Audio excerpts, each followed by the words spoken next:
Hello, hello, and welcome to Fiddler's Green podcast number 54. The fire rises, the fire enlightens. Now, it has been a hot minute since I've had a podcast, and I think I can explain. The problem largely was, well, I suppose in November, mainly I was preoccupied with elections.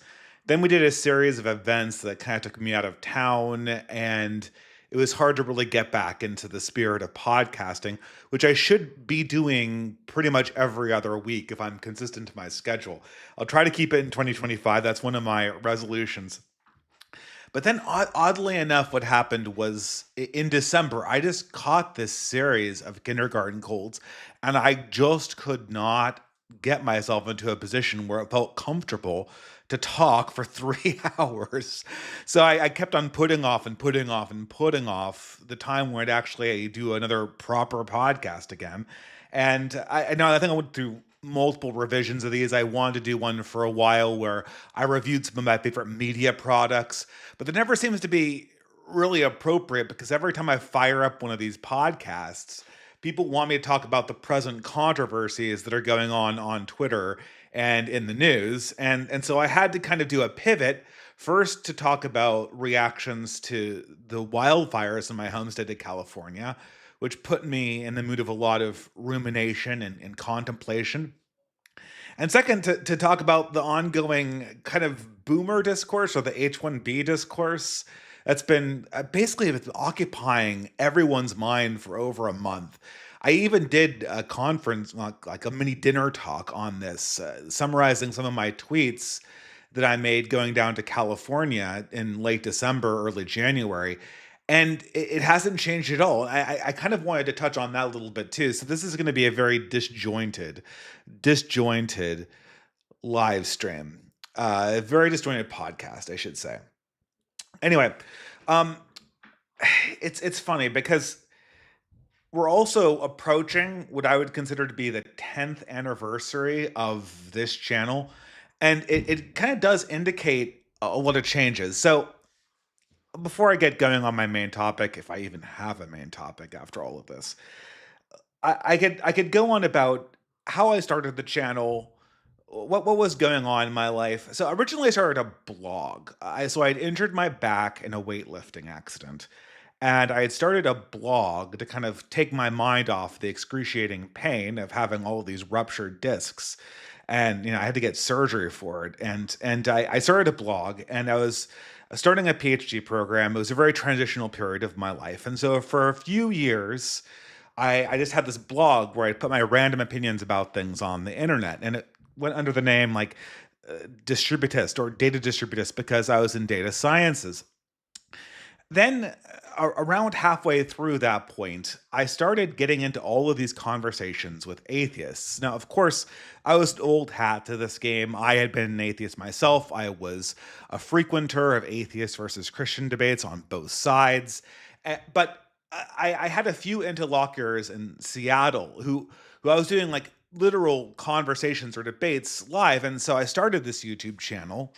I was doing a PhD program at the time. I wasn't really dating, so I had lots of free time other than when I was doing my research. But I was doing these public debates. I'm like, okay, I have to record this. I have to put it online. This was in what 2015 in February. So I started this channel, and I'm like, okay, I'll just put my debates against these atheists online and kind of hook it back in with my blog. And what was so weird, is the story of the channel is a story about a progression of debates that went on. So when I did my debates with the atheist guys, it was all about like the facts and the arguments. And I remember, even though I was really busy as a graduate, like a PhD, I'm not that busy because PhD students, by the time you get to the PhD level, you're so familiar with the material that you can easily just kind of like move things around and half-ass it a little bit because you're kind of an ace. You're not like an undergrad or even doing master's degree work where the material is really challenging for you. You're very, very comfortable. But nonetheless, when I did my first debates in 2015, I was I was doing all of these. I was doing all of these I was going to the library. I was getting sources. I was making bibliographies. I was making notes. I was anticipating counter arguments. I was forming like little maps and syllogisms and how the arguments would play out. The debates themselves were never that intellectual, but that was how like I regarded this just as like this is sacred discourse. This needs to be recorded because it's so important. I need to prepare for this like a researcher. That's what I am. I'm a researcher. I debate using facts and logic. And okay, fast forward a year, and another YouTuber. This is 2016. Uh, Sargon has a debate with then leftist YouTuber. I don't even know what this person is doing these days. Christy Winters was her name. He did a debate with Christy Winters. And Christy Winters was this insufferable feminist scold from back in the day. And also back in the day, Sargon or Carl Benjamin didn't really understand how discourse or debate worked. He suffered from a lot. I mean, if you're like me and you've been doing debates either in high school or in college for a little bit, or you're literally in your PhD program for engineering and you're using your free weekends to go off and debate atheists because it's fun. You understand how the dynamics of dialectic work. It's not a static argument. It's a back and forth. It's a boxing match, and Sargon makes the classic mistake back in these Christian Winter days in 2016. He thinks that somehow the arguments are just going to kind of stay still, and he's going to react to somebody in sort of a way he would react to them in a video. Where you have you can use sarcasm, you can build a story. You can't do those things in debates, and also your opponent adjusts and reframes, and so there's a constant frame game going on. So he completely fails. And one of my first videos that people actually watch, that's not just me autistically posting my atheist videos online, is me critiquing his debate with Christy Winters. And I go on to do several more videos and make more edited videos in this capacity. And okay, fair enough. So then we go a year ahead in time. We get to 2017. So I meet my wife in 2016. My YouTube channel starts in earnest. 2017, February, March, we're in that area. And now all of a sudden, I get the opportunity to debate Christy Winters. And what's so ironic is it happens to be on the weekend where I'm going to propose to my then girlfriend, but now wife. And so it's like it's this really stressful weekend because I'm trying to get the preparations right for the proposal. I'm trying to get the preparations right for the debate, but I'm still so autistic about this. I do research. I do citations. I do an Oppo research document. I have everything to set up, ready to go for this debate against Christy Winters. And of course, she hasn't prepared at all. She just completely half-asses it, and I don't know. The whole debate's a complete disaster. And it was fun. It was fun, but that was my mindset. And so now, enter 10 years later, 10 years after this whole thing began with debates. It's December. We've had two events, maybe a third one in California. It's kind of a mini event, and I get challenged to a series of debates by, well, first Local Distance, and then later Neil Shivani, which are kind of part of this same group of liberalist Christians. And I accept them immediately, and I set up a time. And I have not horrible cold, but I have this persistent cough, and I have very, very low energy. It's only now starting to come back to me. And my wife comes up to me and she said, "Well, you're doing a debate tonight." And I'm like, "Yeah." And she says, "Well, aren't you going to prepare for it? Aren't you doing research? Aren't you going to, do all these things I remember you doing years ago, 8 years ago, when we first got engaged, and I was having that debate with Christy Winters?" And I said, "No, not really. Because there isn't any debate to be had anymore. I can just walk into the room with these people and ask, like, I don't have to cite sources. I don't have to get into contentions about facts. I don't have to make complex arguments about the failures of democracy or the problems of modernity or the difficulties with Enlightenment thought. I can just listen to their ideas and ask super simple questions, and they'll be totally unable to answer them or put them in any way that can make any sense to anybody but their own audience. The discourse space is completely dead. And so I do this debate with Wokel first, and it's 4 hours. I think it's almost 4 hours, right? And it's nothing but kind of a digression, right? I put forward a simple objection. And Aaron McIntyre had this similar experience with Peter Boghossian, right? Like, he comes prepared, and it's funny because Peter Boghossian is one of these people who is in the atheist circle that I used to kind of like go arguing with people in. This is it's so bizarre to see this come full circle, but he came to like the Boghossian debate ready for like a knockdown, drag out conversation over liberalism. And then he just shows up, and you ask 5 questions or 4 simple questions, and then the whole thing is just like cope. It, you ask a question in local distance, and then you just get.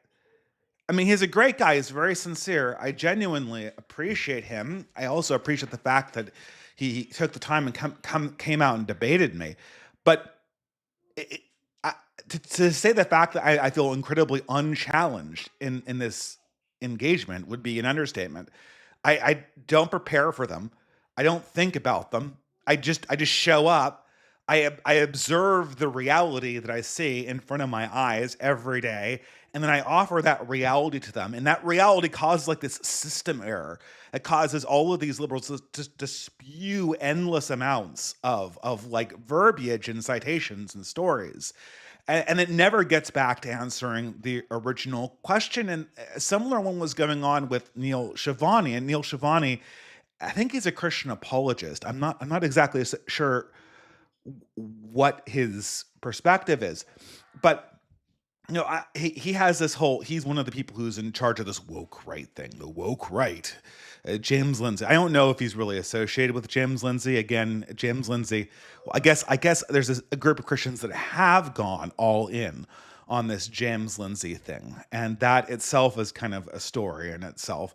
But regardless, he's doing this woke right thing, and once you just kind of like take the term, you unpack the problems with it just sincerely from the heart in discourse and kind of lay it out and then slowly introduce the problems we're looking at. The whole thing just kind of falls apart. I mean, it's not even intellectually interesting. I mean, it's intellectually interesting because it allows you to kind of just appreciate this moment we're in, where 10 years ago, I would actually no, I'd actually have to prepare for a debate that was a little bit like a debate. Like, there were arguments on both sides.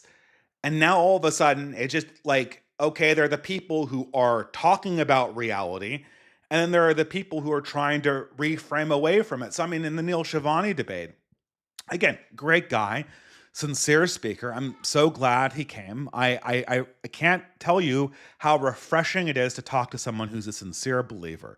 And but to say that he wasn't like engaging with the topic, I mean, we were talking about the woke right, and it's like, what is this political label and why is it useful to discuss politics? It's a political label. But he didn't want to really engage with the problems that were implied by wokeness, by identity politics, by democratic politics, and identity politics and democratic politics are one and the same, which I think is pretty indisputable at this stage. He didn't want to engage with that. So by the end of the conversation, much shorter this time, it was just like, oh, well, we shouldn't be talking about politics. Well, I mean, great. I guess we should be talking about the theology that we almost certainly. I mean, what are we talking about theologically? Even are we talking about the real presence? Is that the conversation that Neil wants to have? I mean, I don't know if it is. So I mean, you know, we're in the middle of this on Twitter on just any number of subjects. We can talk about. I'll talk about one coming up, sort of the H1B debate, and these debates aren't really debates. Like, if we were still in the period of time, again, let's go back. And so right now, I'm doing okay on a live stream, right? Have my typical few hundred listeners. Maybe it'll go up to 400 or whatever. It's actually pretty good for back in the day. And live streams do pretty well, but nobody watches edited political. I mean, with the exception of Aristocratic Utensil, who or Spoon, who podcasts with Aiden Paladin, and he makes like 2016 era videos. Very few people, to my knowledge, watch edited political content anymore because, I mean, it's almost, I hate to say this, and this is nothing against Aristocratic Utensil, but it's almost like his genre of political reply video. It's more like Critical Drinker, where he's just like cringing at the terribleness of these leftist streaming channels. That wasn't like in back in the day. I sound like some old Twitter. Back in the day, back in the day, the response videos actually were on subjects that were contentious. Half the time when modern people make these response videos, they're just like cringe compilation. They're not designed that way. They're designed to be dialectic. They're designed to have an element of discourse on them. But they essentially operate like cringe videos because the arguments just don't stand up. They just completely fall apart into incoherence. There's no actual reasonable discourse to be had. But and the same thing is true here. I mean, I couldn't make a response video or a political video. I wouldn't know what to put in it. It wouldn't be worth making because there aren't really two sides of these arguments, and it's just like I feel more like I have to comment on it like it's a sociological phenomenon, about the moment we're in. Okay, like I always have this with people. I replied to, I have like two or three leftists that I love replying to, like Ben Burgess and Matt McManus. I just love like reposting them and kind of showing how this works. But all of these people, they can't answer simple questions. So, case in point with Matt McManus a month ago, right? We had the Daniel Penny verdict, right? The Daniel Penny verdict. And Matt was going on about how like this is false consciousness. I don't think he used false consciousness, but this is why does the killing of the healthcare CEO, why do conservatives condemn that while defending Daniel Penny? And he's like, well, if you read Russell Kirk, and if you read The Conservative Mind, and if you read, Adorno, and if you read all of these other authors that have commented about why conservatives think the way that they do, you'll realize that they have this mythology of like the great man taking charge of history and like striking justice down. And I mean, both Luigi and Luigi Mandaloni or whatever and Daniel Penny both were vigilantes. So I don't know how that really plays out other than in the Smitty and friend enemy distinction. But he blathers on citing like 5 sources about this. And then someone in his replies says, okay, well, simpler explanation than these 5 sources. Daniel Penny was found not guilty of this crime. And the killing of the healthcare CEO obviously was a deliberate act of murder. That's an explanation. Response, 5 sources, and an implication that the jury was acting under false consciousness. Okay. Simple question to either the Ben Burgesses of the world or the Matt McManuses of the world. Considering that all of the facts of that case are now public, could you say publicly you've insinuated that Daniel Penny is guilty throughout all of this because you're talking about the false consciousness of the conservative mind that would see this as a justified action when it's obviously not? And when someone says he's not guilty, the response from Matt is like, oh, well, the jury is also operating under this false consciousness. Okay, Matt, can you say publicly, challenge? He replies to me with like 5 sources, 3 paragraphs of text about what I need to read, how I haven't read it, how I'm not prepared for this conversation. So I reply back, simple yes, no question, Matt. Is Daniel Penny guilty of the charges that he was indicted with at his trial, given that all the facts are on the table and they're all publicly available? You're commenting on this, so can you answer the question of is he guilty or not guilty, like a juror would? Now, Matt is a PhD, an expert in political science with an emphasis on justice. He presents himself as an expert. Can he answer a simple question that we expect random people from off of the street to answer? No. No answer. Okay, we can vary this a little bit more. Media literacy. We had a huge freak out over media literacy. Oh, the Starship Troopers meme. Starship Troopers meme. Well, the right wing lacks media literacy because it's using Starship Troopers. And Starship Troopers, the movie at least, was made by Paul Verhoeven, who is notably progressive and notably wanted to satirize the original Heinlein novel as being fascist, no less. And if you use it as a right winger to indicate that you have sympathy for the Terran Federation, then you don't have media literacy. I asked every one of these posters, and almost every large media account on the left reposted this. Answer simple question. If Paul Verhoeven can take the notably right wing original Heinlein novel and subvert its themes for his own purposes, then why can't commenters making memes subvert the Paul Verhoeven movie for their own ideological purposes? No answer. No one can answer simple questions anymore. No one can. No one's expected to answer simple questions anymore. This is the death of discourse. It's the death of discourse. I guess I've always commented on this, but it's always kind of interesting to see play out because now we're kind of in you know, we were talking all last year about the vibe shift. The vibe shift is coming. The vibe shift has happened as far as I'm concerned. This is the post vibe shift reality we're living in right now. And like, what does it feel like to have the vibe shift in the rear view mirror? Well, I mean, it feels sober. It feels like I've kind of come down from a huge period of time where you felt like there was some kind of like active question in the air that could be answered. I also feel like the political categories that we talk about are the cultural tribes are relevant. Like the cultural tribes and how we interact with problems, like those are still around. And the people who have religious values are still around. And the religious cult of wokeism or social justice is still around. It's still got tons of adherents. It's still being taught in universities. Christian ideas are still around.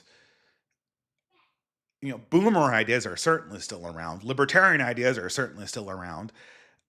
But we're getting into this point where it kind of comes down to actually execute on these ideas in some way, shape, or form. And it kind of people are now saying, okay, like, okay, now what? Okay, now what are you going to do? How are you going to take responsibility for the future, given what you've seen? Show me what you've got. And I think what we've learned is the political categories are completely meaningless. We understand exactly. I mean, I think the political categories are an indication. I think that the progressivism, for instance, is in this political moment completely meaningless. It's almost completely disapparated out of our discourse because nothing it can say is at all relevant. And X is sort of an indication of this, but nothing that progressives say is at all relevant to any of the conversations. But it will reemerge, and all of these things I think will reemerge.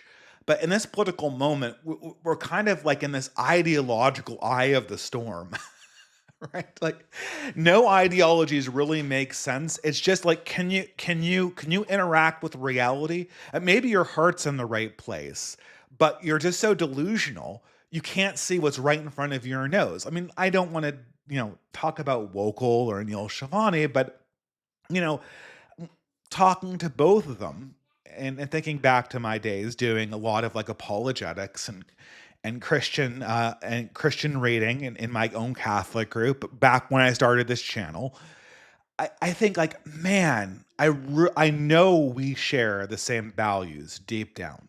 Like, I know we share the same vision for humanity at some basic level. And I know you're really great guys. I know that if we had a beer together, I think that I could probably, trust you as being a good and honorable person. But you are so out of touch with this moment. I have no idea how to interact with you politically. I mean, there are people who are absolute sociopaths, but they understand that like the thing that's right in front of us that we're touching is a real thing that we have to interact with, and so I can communicate with the sociopath. I don't exactly know how to have conversations inside these boundaries anymore. And I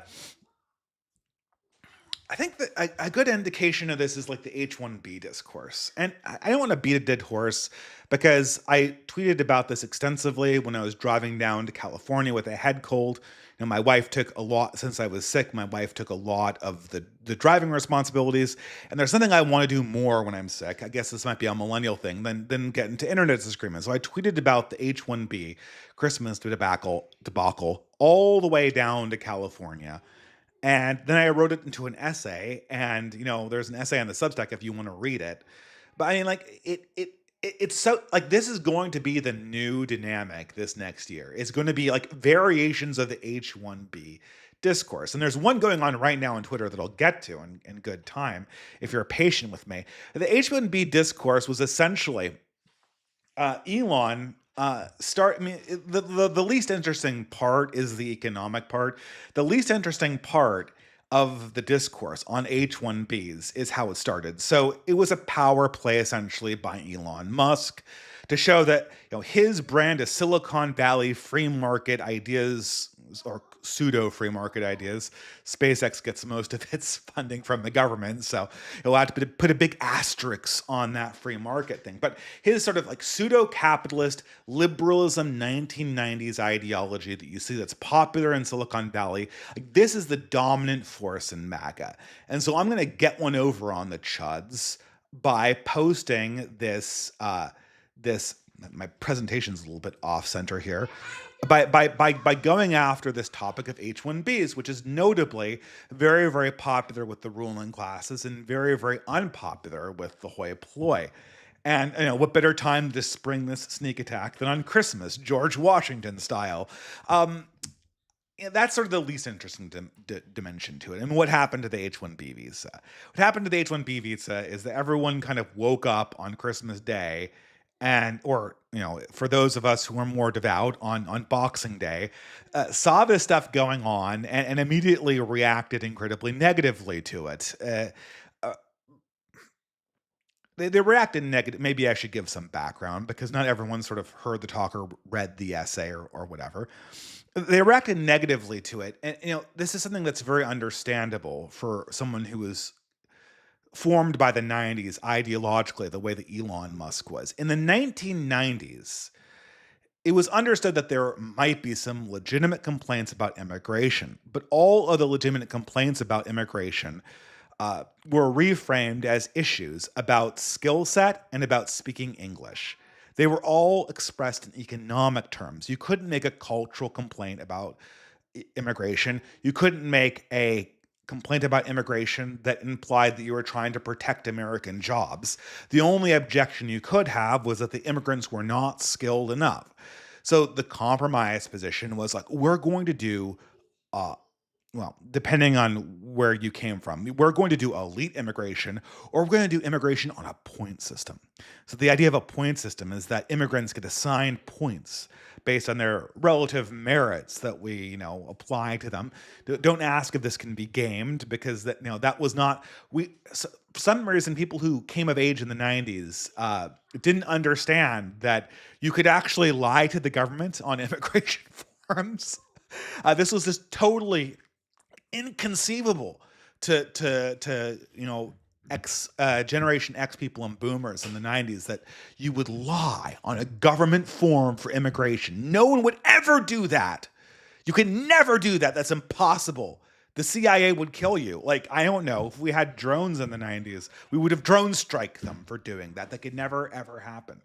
So the idea is that, oh, and also, we don't have enough programmers. That was like a big thing in the 90s. We did not have enough programmers.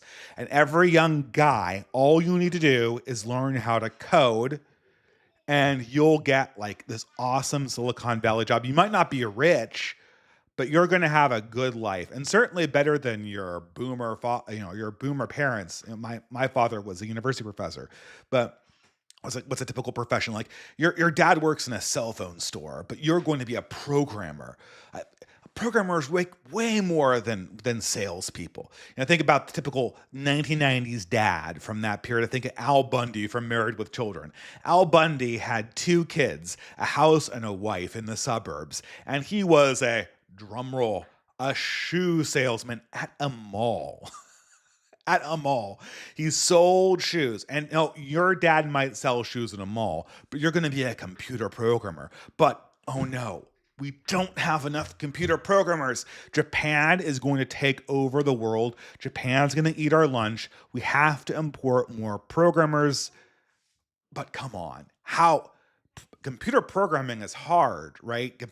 You have to be a genius to program. This is the 90s, right? The only people who could program computers are geniuses. This isn't like an easily learnable set of skills that anyone could kind of like crash into.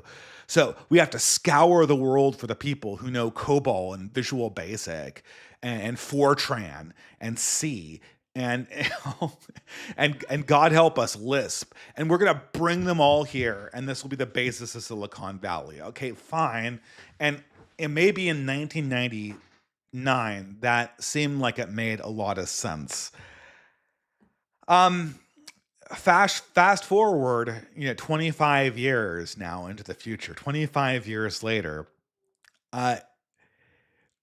this point system elite immigration, it makes shit sense. This makes absolutely no sense. First of all, I mean, the idea that like these are geniuses coming here, I mean, everyone's pointed this out, is absolute bullshit. Geniuses come in under they come under the O series immigration visas for exceptionally talented individuals. Those are your Einsteins and your Von Browns, and very, very few of those are given out. Like once in a lifetime, geniuses don't come in by the tens and hundreds of thousands into this country, like the H-1B visa set does. The H-1B visas are for a broad category of people that are working mostly middle-class jobs, and sometimes not even that. You can look at the numbers. You can check the jobs they're getting. These are borderline low skills, and they're taking jobs that typically Americans thought they wanted to have done by other Americans and would be in high demand for other Americans. Case in point, we don't call it the H-1B visa system, we call it the point system in Canada. In Canada, we had this kind of merit-based immigration system, and it really ramped up under Trudeau.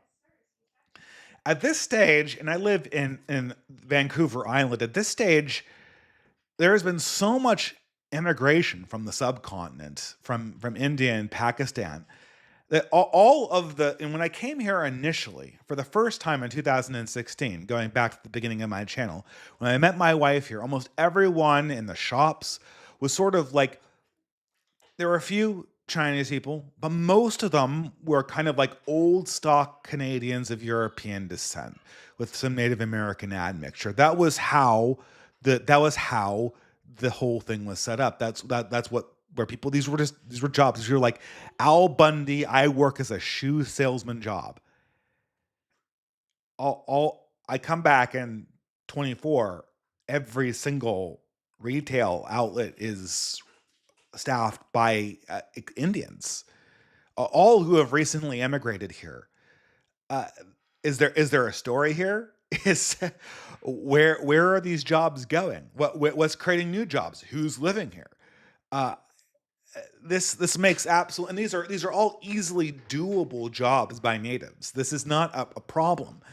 In the meantime, and as everyone has noticed, Canada did not exactly become the new Silicon Valley. Vancouver is not the new Palo Alto. No matter how many Indian immigrants they bring in or how many Pokemon immigration points they have getting in, there has not been a tech boom because these people in the country are all general labor. So all they do is jack up the prices for houses, make the wait time for social services completely unacceptable. I had a sprained ankle and I waited for 8 hours.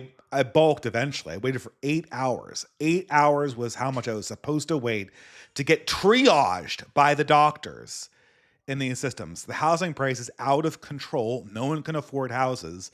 And nobody is working in retail anymore because it's all flooded by new immigrants, which I sure have to. Supply and demand still applies. They have to depress the wages now. That's the economic reality of living in this situation. It makes absolutely no sense.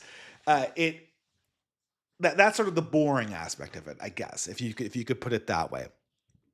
The boring aspect of it is the logic of this immigration never made much sense. It was a reaction to a particular moment that happened in the late 90s, and that was immediately gamed by immigrants to come over with very, very low skills. The Indians that come over now are not founding Silicon Valley companies. They're entering a general labor force where they're trying to exploit the relatively higher wages in this country to send back remittances to their home country. That is what they're undertaking while they're here. Everyone can see it. And correspondingly, the trust that's in this community has completely collapsed. Nobody understands what Canada means anymore. No one understands the culture anymore. No one understands what it's going to be anymore. It's completely swamped by an entirely new population, and the replacement happened in a blink of an eye. Everyone in America, you see this going on at a much slower rate. And so everyone sees this and realizes that the economic justifications for this are bullshit and only benefit the ruling class, and they point this out. That's the boring part. That's the boring part. The discourse that then came from this conversation, and what's going on right now, was a certain kind of, I don't know how to put this, a certain kind of noise that boomers admit when they lose the argument in terms of economics. They go into this trance. They become possessed by this boomer demon who takes hold of them, and suddenly, like, they start speaking in old timey. They get really old. They start saying y'all and folks, and start talking about boots and how it was in their day. Like, I mean, they literally they become like characters from Hee Haw or something like that. I mean, like, what the hell is going on? These people are like Jewish people from LA. This is Joel Berry. This is like Elon Musk. This is Vivek Ramaswamy. And they immediately become like grandma. They immediately become the people who survived the Depression. These are the people who walked, they went to school, and it was, the school was in ice, and they had to burn coal and learn the math tables backwards. And that's why they couldn't watch Saved by the Bell. You get that, and everyone started doing this at once. It was hilarious. It's just kind of see this play out. You had Vivek Ramaswamy, talking about how Americans aren't good engineers because they watch too much Boy Meets World, or they had too many sleepovers, or they wanted to be the quarterback and not Steve Urkel. He starts listing off all these characters from the show, and you immediately wonder, like, okay, Vivek, so if you didn't watch Family Matters or Saved by the Bell or Boy Meets World, how would you have like this encyclopedic memory of these 90s television characters? Something tells me that you watched a lot more TV.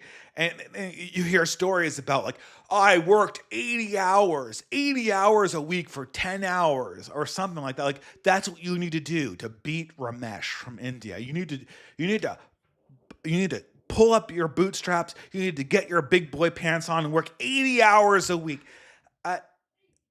Nobody works 80 hours a week effectively, right? This is. I mean, first of all, the immigrants that come here don't work 80 hours a week, certainly not in a focused manner. and it's impossible to get a high quality work coming out of somebody for 80 hours. But this is the story. This is the story they tell you. And then they start going about meritocracy. Like meritocracy. Like this is the point of defeating the left. The point of Trump was a victory for meritocracy. And meritocracy just means like grinding into shitty jobs as hard as possible for as long as possible and destroying your life otherwise until you achieve some kind of merit, until you achieve some kind. I mean, and it's just obvious to point this out. I mean, these people are the people who are telling you this are comedians, are people whose entire career is based on giving opinions on the internet, uh, are performance artists. Performance artists do not work 80 hours, like not in the conventional sense, right? I mean, doing performances, live performances where you're on and speaking to an audience. I guess I'm kind of doing that here, but that's a draining activity, and it is a hard activity to do. But you don't do 80 hours of that straight. You don't. It's not grind. To be a performance artist, you have to have a certain amount of passion and excellence and belief and connection with your audience. That's not a grind set. Uh, or alternatively, like the people who are saying this are people who got rich off the internet. They're people like Ian Miles Chong. Like they're just memers. They steal people's memes and repost them, or they're CEOs. Or CEOs do work a lot, but again, they work in this mode of engagement. The CEO's job is to not be grinding, but to be engaging with actually delivering value, which is sort of it's sort of like a performance artist or a rock star in that sense, where you're kind of like totally on all the time and not just grinding out slump constantly. A totally different thing than they're recommending, and everyone kind of immediately realizes that like this is all bullshit. Like, you know, Vivek Ramaswamy did not get his fortune by working 80 hours in a call center. He got it by buying up questionable pharmaceuticals, selling them to other people, and then maybe executing a rug pull. That's how he got his money. Elon's AI czar is not a coder.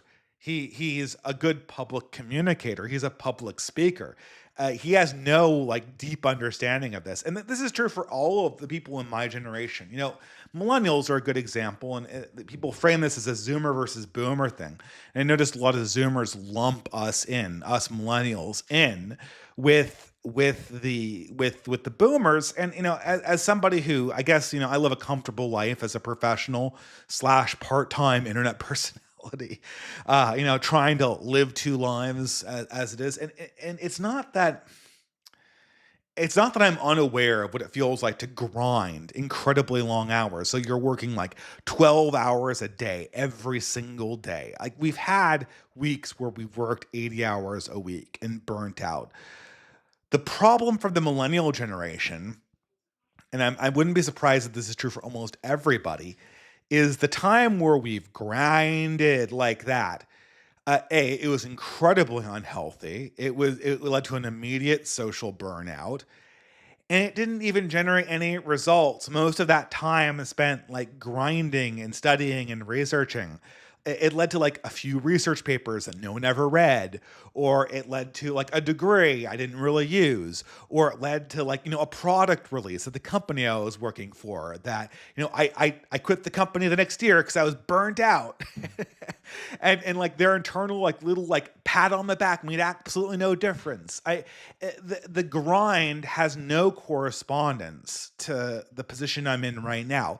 The position I'm in right now, to the extent that I have it, is due to luck to a certain extent. I mean, honest enough about that to not be like Joel Berry and Vivek Ramaswamy. A large amount has to do with luck. A large amount has to do with native ability. Thanks to my father, I have good genes for thinking, and to my mother as well. And you know, not that I'm like super intelligent or anything like that, but I got an okay head on my shoulders for a variety of topics, doing things that a lot of people don't like doing. I don't know, say they couldn't do them. And and just positioning myself. The third thing is just strategically thinking, not being so depressed so that I couldn't think strategically about where I wanted to move next and actually get myself in the right position. And that was what that's what how I kind of eked out a middle class existence from the economic turmoil we've been in the last year. And now all of a sudden everyone's like, oh well, you know what you need to do? You need to grind harder into these low skill jobs. And that's just what we had today. We had this ridiculous conversation among all of these kind of these are all Gen Xers. Right? I think Rufo was the last one. This is the one everyone was talking about today. And Rufo's like, I just got off the phone. I just got off the phone. And well, I don't know if it was someone. He came across the fact that if you work at Panda Express as a manager, you earn, stop yourself here if you're faint of heart, and you might, you might be faint upon hearing this. You earn $70,000 a year as a Panda Express manager. Oh my God, that's the pathway. That's the pathway to the middle class life, is being a Panda Express manager. You just need to grind at Panda Express hard enough until you can become a manager and earn $70K. Yeah, $70K is what I earned at my first job as an engineer out of college. It was damn good money in 2007 or something like that, right? 2000, 2008, whatever. 2007, 2000, that was damn good money for an incoming engineer right after college. And being an engineer was, I could think back that I'm Rufo's age. Yeah, that sounds like, and you can get that not from going to college, but for being a manager at Panda Express. Oh my God, what employment crisis? What employment crisis? You can just work at Panda Express and get 80K. 70 to 80K for being, by working your way up the ranks at Panda Express.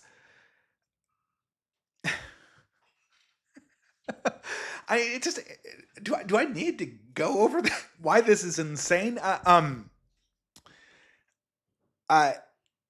70K was a good salary in 2005. It's not great. I mean, it's not bad. If you earn 70 or 80K and you're in your 20s, I even in nowadays, it's not terrible. I wouldn't say you should be ashamed of that or anything. But the price of ordinary household goods has tripled since 2008, and the price of housing has gone up by nearly an order of magnitude. So that money is not a professional. Is that the end of your career path? The end of your career path is that you're a manager at Panda Express. I mean, the problem here is that, okay, then we just kind of get into this conversation with people like Wilford Riley and Joel Berry again. We keep on going on these Zoomers don't want to start. They feel entitled to jobs. They feel like they need to have a pass it out for them. Yes, I mean, and it's funny because you can kind of see the complaints that people give towards Zoomers, and they're kind of like a fried generation from the iPads and the social media. I know we're all one to talk because social media has kind of fried all of our brains. But I mean, if you're a Zoomer and listening to this, it's very obvious where the younger millennial generation and the Zoomer generation began, because you guys are way more fried than even my generation is. So I'm it is a reality that you guys that the younger people have problems. But these people who are talking, these internet tough guys, this boomer blather about the world, are they thinking about this at all? Are they thinking about how these realities play out in the average guy's life? I mean, here's the one. Have you ever heard this one? Truck drivers. I know a company that's hiring truck drivers, and they're willing to pay you $60,000 to learn how to drive the truck for the first year. And then you're set up being a truck driver, like a teamster with no skills in college. Yeah, okay, about that. This shortage of truck drivers is completely artificial. There is not a shortage of truck drivers as far as I can see. The industry likes to present it this way because, number one, if you're in Canada, it's an excuse to import more H-1B visas that work for less money than the senior people associated with this job. B, what they're not telling you here is that this job takes you, the jobs that they want people to do trucking for are way far away from major population centers, which means, conversely, so, you're getting the salary as a truck driver, right? But unlike the guy who works in Panda Express downtown, you're working in like Alaska or the Yukon or Alberta, like far away from the main cities, or you're doing the lower populated areas of Kansas or Wyoming, and you're just going back and forth, staying in motels far away from anyone who's young, from any events that are going on, from even an internet connection, doing long haul car rides. This is good money, but the opportunity cost of doing this in your 20s is insane because while you're doing that, you're not experiencing any other hypothetical opportunities that could be going on in your area. So there is that, which is never mentioned. Like the boomers will be like, "Oh my god, this is such a good job. Why are you taking this?" There's that.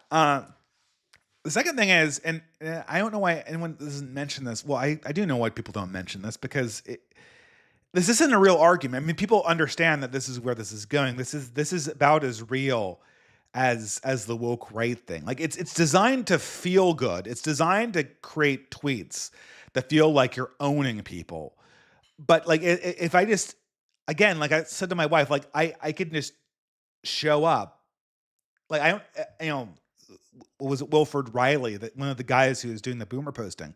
He invited me on his podcast for a debate over H-1B visas. And I said, yes, I'd certainly do it. I'd be happy to do it. But I'm not doing any research. I'm just going to show up and just ask basic questions about how this is supposed to play out. First of all, like all of these great jobs at Panda Express that, supposedly Zoomers are just too spoiled to do, they're all now being filled by people from the subcontinent. These people on the subcontinent are taking these jobs. They don't love them. It's very obvious that they're not passionate about them.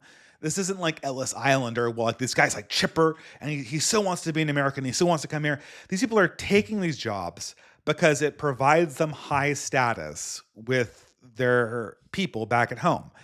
It allows them to get, just in terms of pure quantity, a level of currency that is actually worth a significant amount of money in India, hence giving them status. But what powers their status even more is their potential to be permanent residents in North America and be the anchor for further emigrations for wives and extended family. Now, I say this as being part of an anchor immigration scheme that's taking me into Canada to begin with, from the distant land of the United States. I have cheated the Canadian immigration system and have married into my place here in the Great White North. But this utility of working the jobs at Tim Hortons looks a lot less attractive status-wise for natives. So okay, you take a job at Tim Hortons as one of these merit-based immigrants coming into Canada, and you're immediately a prospect for marriage and a benefit to your family. Young men want status, and they want status because they want women. And once you start thinking about it that way, it all starts kind of falling into place. So women, everyone knows now, right, that colleges don't generate good return on investments. That this is something that's been known. Women still largely go to colleges. Men do not. Well, men do largely go to colleges, but the ratio is getting kind of insane. We're over basically 2/3 women at this stage for a lot of colleges. and it's only going in one direction. And the problem is okay, Mr. Boomer, the same boomers that tell me that you need to pull your bootstraps up and grind at Panda Express, do they think that their daughters who are getting degrees in communication and pre-nursing are worthy mates for these guys who are aspiring Pandas Express junior managers? Like in their mind, does that make sense to them? It doesn't make sense to people on the ground. Nobody's, if you're in college studying anything, like any hypothetical, because that's what college is good at. College is great at making you feel like you're on the cusp of this great professional career. If you're in engineering, you're going to be this great engineer. If you're a scientist, you're going to be this great scientist. If you're like, even if you're one of these bullshit majors like communications, like you're going to be a manager, you're going to be somebody who makes a difference in industry, who's able to take all these new ideas and put them into practice at the highest level. That's what it does, and it gives you, if not the reality of status, it gives you the impression of status. I guess the impression of status is the reality of status, but that's what it gives you, and that's what it gives to women. Certainly, every they just do this joke every now and again, where they go to college campuses and they ask the girls there. This is actually the worst time you could ever ask girls. Is like, how much does a future husband need to make in order to be your husband? And she's like, well, he needs to be a doctor and he needs to earn like $300,000 a year. This girl is like this slightly overweight girl is like a communication major. She's like linguistics major. I want a $300,000 doctor, right? Because that the education is selling you that dream. The education that you get from these colleges, they're making you go into debt. You're paying them like $50,000 over the course of the college in debt, so you can believe briefly that you're on course for like being part of the ruling class. The problem is that when all of your women believe that they're three steps away from being the wife of a doctor, none of these women are going to date men whose ambition is to be the junior manager to Panda Express, even if he's making three times the amount that they are. I did a short article on my Substack about like what men miss, what Zoomer men in particular miss about dating. It's not really that women don't necessarily need money, but women need a plan for a beautiful life. You have to, as a man, have a plan for a life that's going to be high status and beautiful. That's what they're looking for. Like, there's no way you can tell the story. Like, this is the story about the next manager of Panda Express and his beautiful wife. Like, like, come away with me and I'll make you Miss Junior Manager at Panda Express. Like that's the story of us. You're going to be Miss Panda Express, and all your friends are going to be so jealous that you married the manager of a Panda Express. Like that doesn't sound like anything a young woman would want to participate in. I mean, young women are more attracted to drug dealers, right? Like my friend Isaac Simpson says this all the time. Like, you want to get a girl, be a drug dealer. That's a great like talk about, I can't remember who was the last name of the Luigi Mandaloni. I'll just say Mandaloni because I can't remember his last name. The guy who shot the United Healthcare system.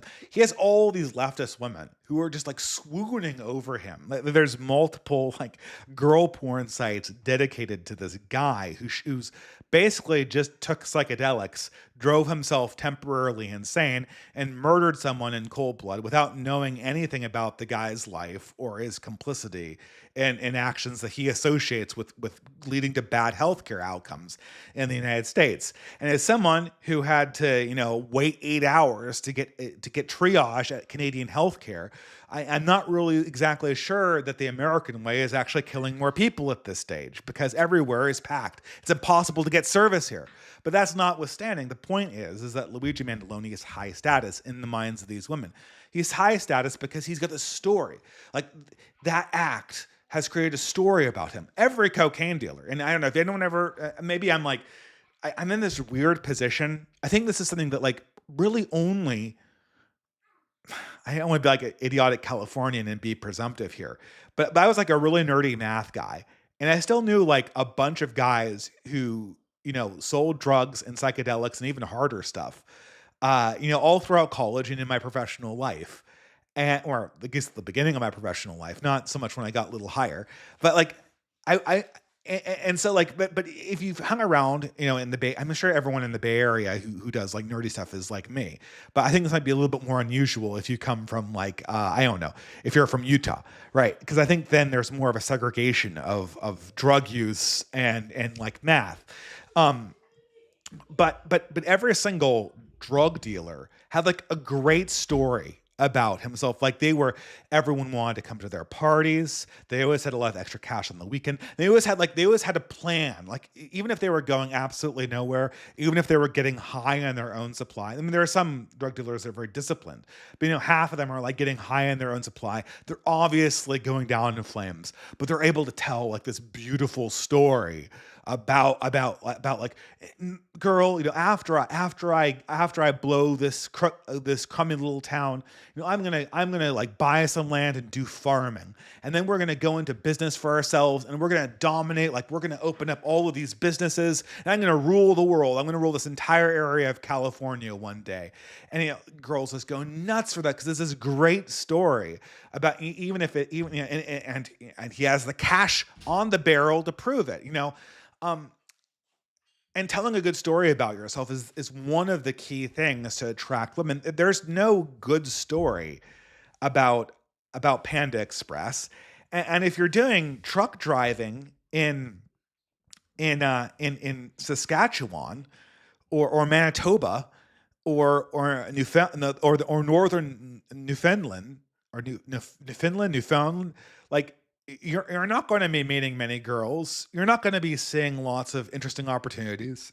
You're going to have your nose to your grindstone, doing 80 hours of work a week to compete with the people they're bringing over on H-1B visas. Who is going to take this deal? And I mean, it's just I'm beating a dead horse. I know it's a dead horse. I'm just beating it because it's here, right? Everyone knows that this is.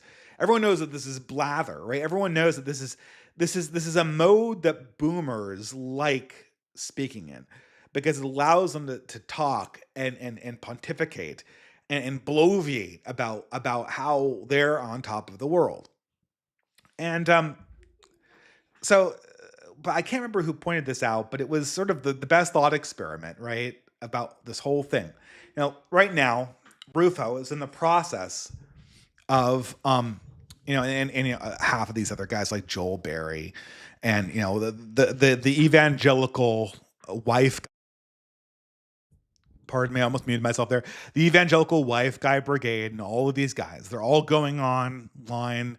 They're all lecturing the Zoomer men. The Zoomer men just got out of college. I guess got a programming job and I can't find a job. After 4 years of honors computer science, or I just got out of high school.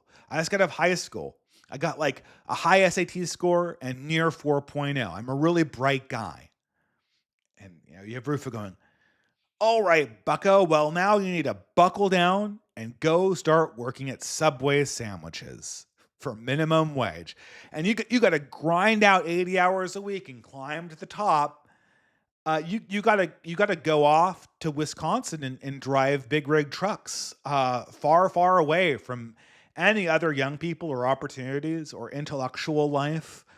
You just gotta stay in your car for 12 hours a day driving loads back and forth, which is I think that would be good for some people, right? This is a person who's spent the last 4 years presumably excelling at the academics that we put in front of them and told them to learn. And now you're telling them to be a blue collar worker. It would be one thing. It would be one thing if there was sort of like an honorable blue collar culture. Do you remember back in the day? Remember back in the I don't remember the 80s.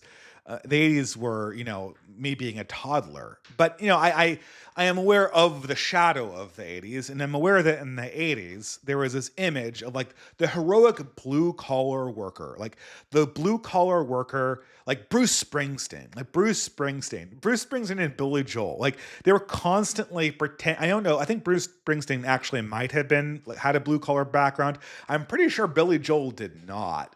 But Billy Joel's constantly thinking about like Allentown, what they did to us in Allentown. He's talking about like uptown girl. I'm gonna date an uptown girl. I'm a downtown guy. I'm like a car mechanic, right? And all these like these greaser personalities were nonetheless like ruggedly masculine people. When is the last time media has celebrated blue collar work, specifically masculine blue collar work, in that way? Can you think of anything in the last 20 years that would have celebrated that or treated it as all high status? I can't. We're a long way from Uptown Girl. We're a long way from Allentown. We're a long way from Born in the USA and Bruce Springsteen. And the country equivalents. I don't even know what the country equivalents were in the 80s, but I do know there was a blue collar image there. There's not. I mean, I guess there is still a country scene, right? There still is a country scene that talks about this stuff a little bit, but that stuff is not. The most I can think of is like Lana Del Rey marrying the Bayou tour guide who's like the Trump supporter, total blue collar Chad. Like I can think of that's an example, but that's rare. When have you seen ordinary white guys lauded for being blue collar and salt of the earth? That never happens in our culture. So these things are like low status, low pay, completely discard your otherwise aspirations to participate in power or idea spaces. And you're going to go away from all of that. And then presumably you'll attract a wife just by the pure dollars that you earn, which, if the last 10 years were any experience to what we're going to expect when we hit 2034 and our Social Security falls apart, is going to be heavily inflated away unless it's immediately invested in compounding interest. This is not good faith advice. And the reason why, there was a great thought experiment someone put across. I can't remember who, but it's just a simple example. Okay, Joel Berry. Okay, evangelical wife guys. Okay, Christopher Rufo and the rest of the Daily Wire crew.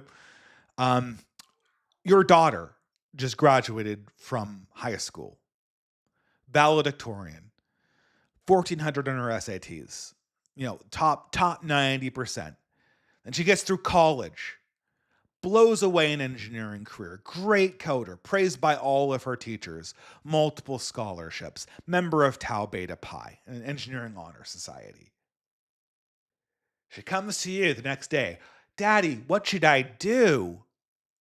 Well, bucko, guess what? You got to go out to Wisconsin and drive a truck for 12 hours a day. you got to aspire to be the junior manager of Panda Express. Did they ever, like, just even thinking about them saying that, like, young women, what are your career prospects?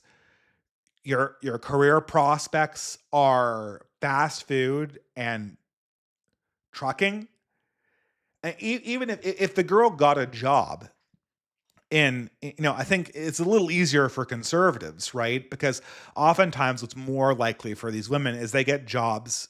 Well, here's another thing too, and this is something that everyone immediately recognizes, is that the lazy girl job. There's a whole set of jobs out there that is that seem to be designed for women. Do you notice that women never have the same kind? Women worry about jobs insofar as they generate money, but men worry about jobs insofar as they generate status. What's so bizarre about our current day is that everything seems to be designed to invert the process. We give high status jobs to women, even if they don't earn very much money.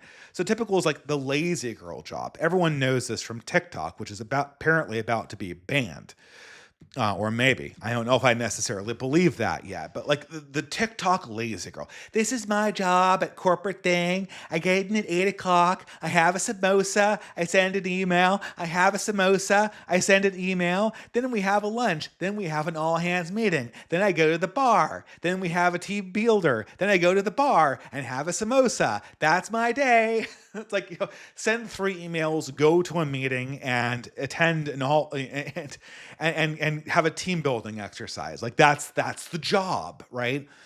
Classic email, like lazy girl job. Like these jobs exist, and they're almost all occupied by women. They're almost all occupied by women because they're manufactured for PR purposes. This is incredibly obvious if you've worked in engineering. No, I'm sorry. I go on digressions, but that's why you're watching. You're watching this show to have me go on digressions about things. And I have one job in particular that I can witness hand on Bible to see how this job has changed.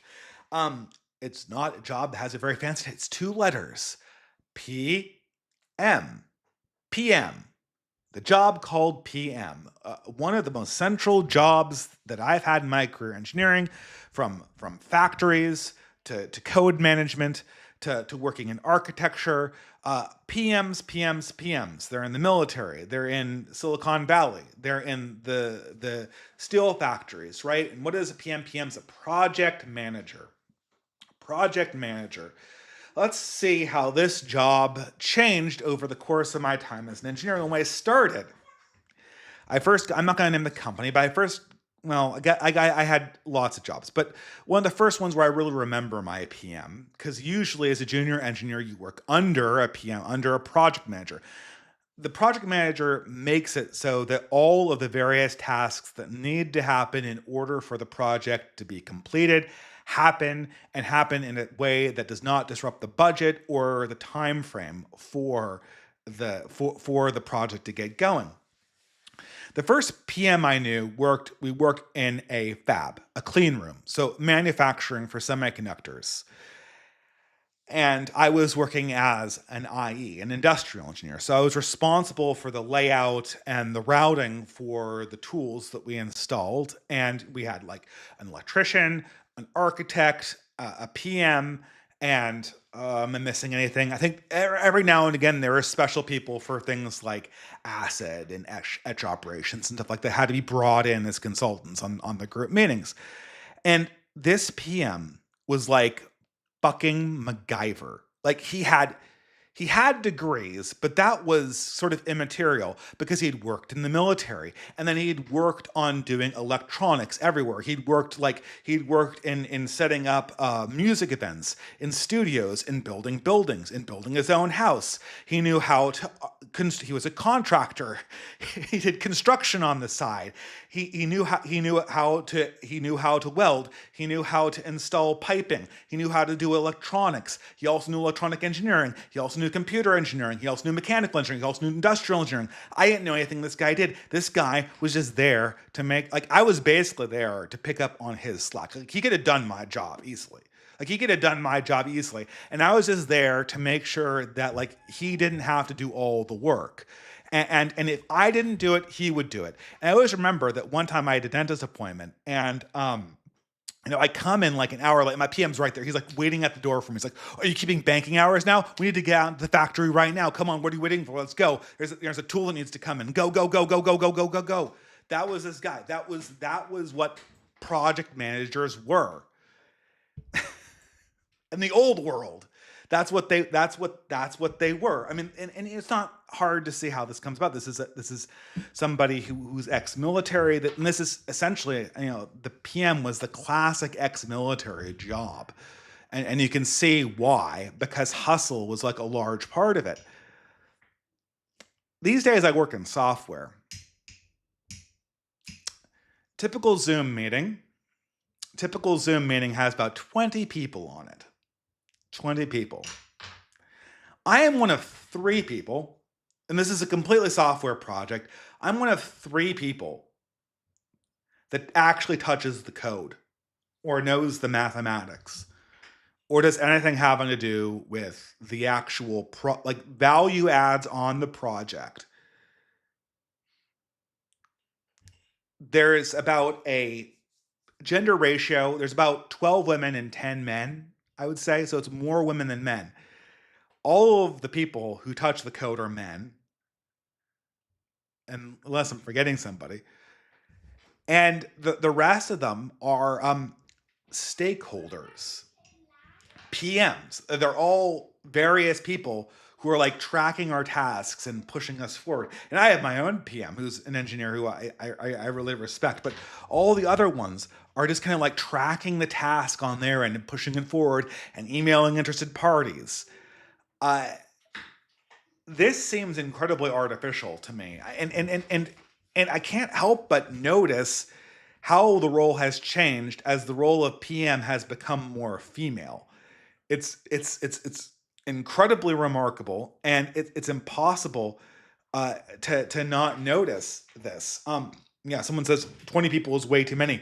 Yeah, but it's not 20 people, Iron Duke. It's like it's the same number of people who are doing value adds. It's 5 people who are doing the work, and then it's a bunch of stakeholders that are tracking it.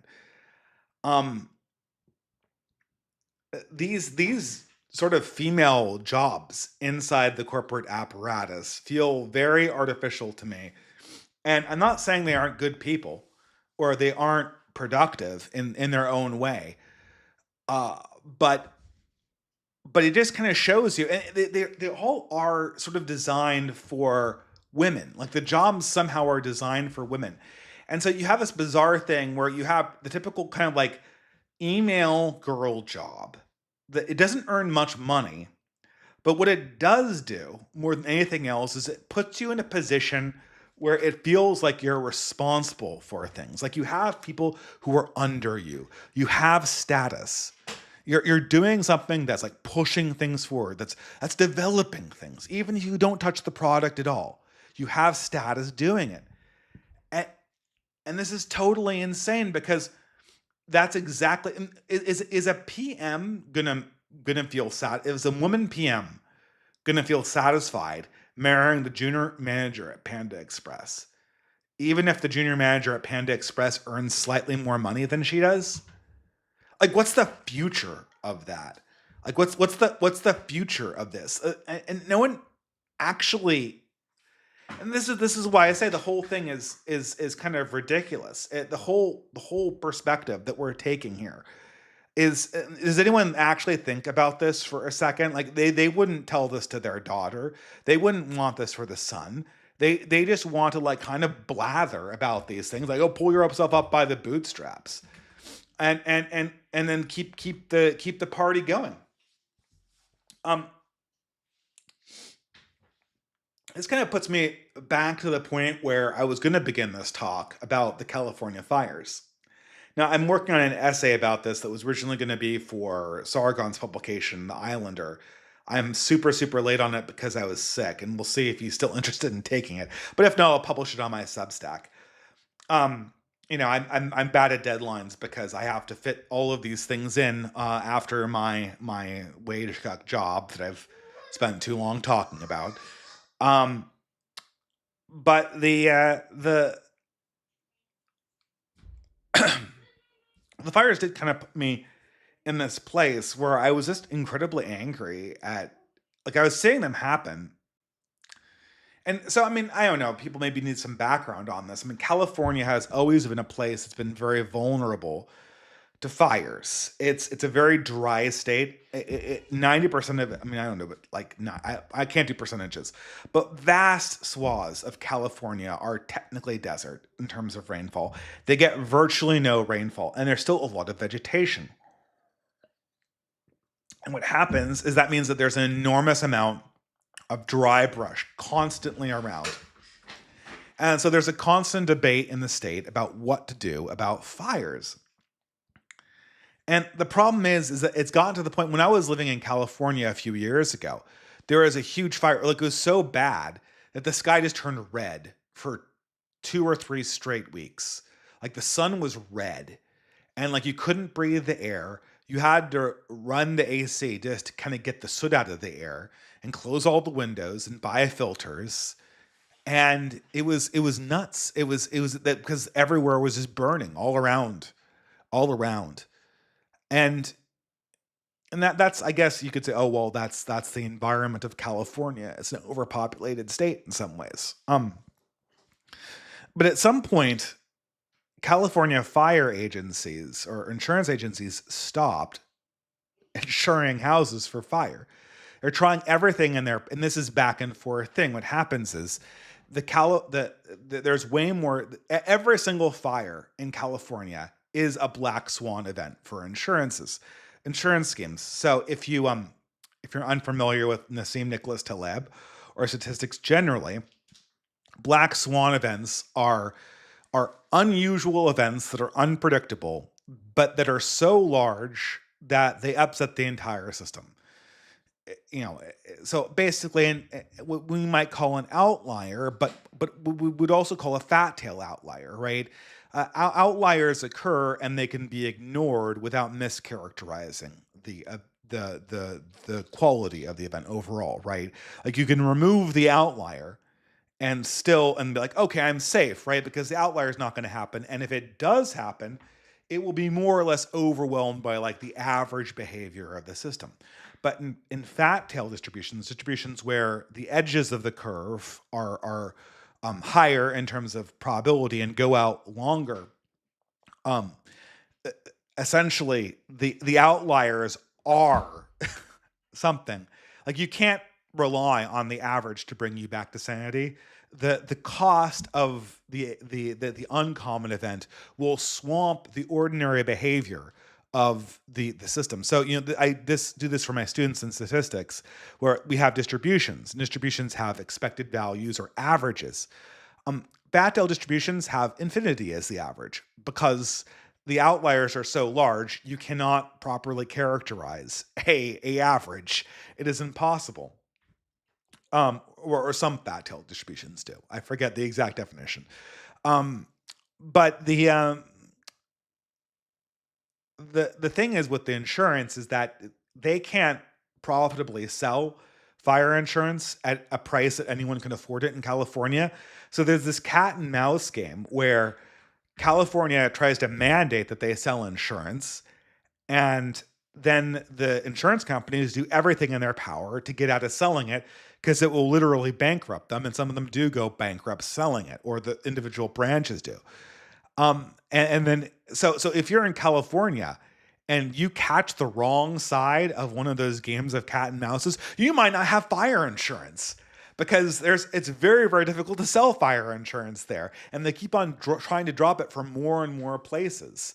What the hell is happening? And this fire is going on. And I say like, I have insurance. My house burned down. The boomer comes and like, ho, ho, ho, ho. You don't have fire insurance? What, are you not responsible? Didn't you get your big boy pants on? Why didn't you buy fire insurance? Because they don't fucking sell it. Because half of the time the state's on fire. Oh, and then of course, because this is the present day, California has not spent enough to manage its water supplies or to reduce vegetation with controlled burns. They didn't do this for two reasons. The first one is bullshit environmental regulations. The second thing is budget cuts, or budget reallocations as it would be. Now, anybody who's been in Southern California, and I'm not a Southern Californian, water management has been a political issue for that entire state's existence. If you go back to the classic Roman Polanski movie, Chinatown, the entire movie, other than the incest B plot line, was about who controls the water inside Southern California, because the entire fucking thing's a desert. The only reason why people are there is because they can relocate half the state's water to where the people live, which is not where the water naturally occurs. So the water is incredibly managed by the state, and it's also very expensive to manage. The reservoirs weren't full. The fire hydrants did not give out enough water to fight the fire when it occurred. There were multiple arsonists of questionable immigration status, let us say. And they didn't clear the vegetation coverage. These are all the direct responsibilities of the government. And in the meantime, all of the state and municipal people who are in charge of this are totally able. And when they come back,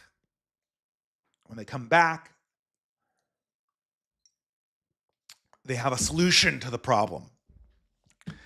And the solution is the devil did it. Climate change capitalism did it. Climate change capitalism. Climate change capitalism causes all problems. It is caused by everything, and it causes everything.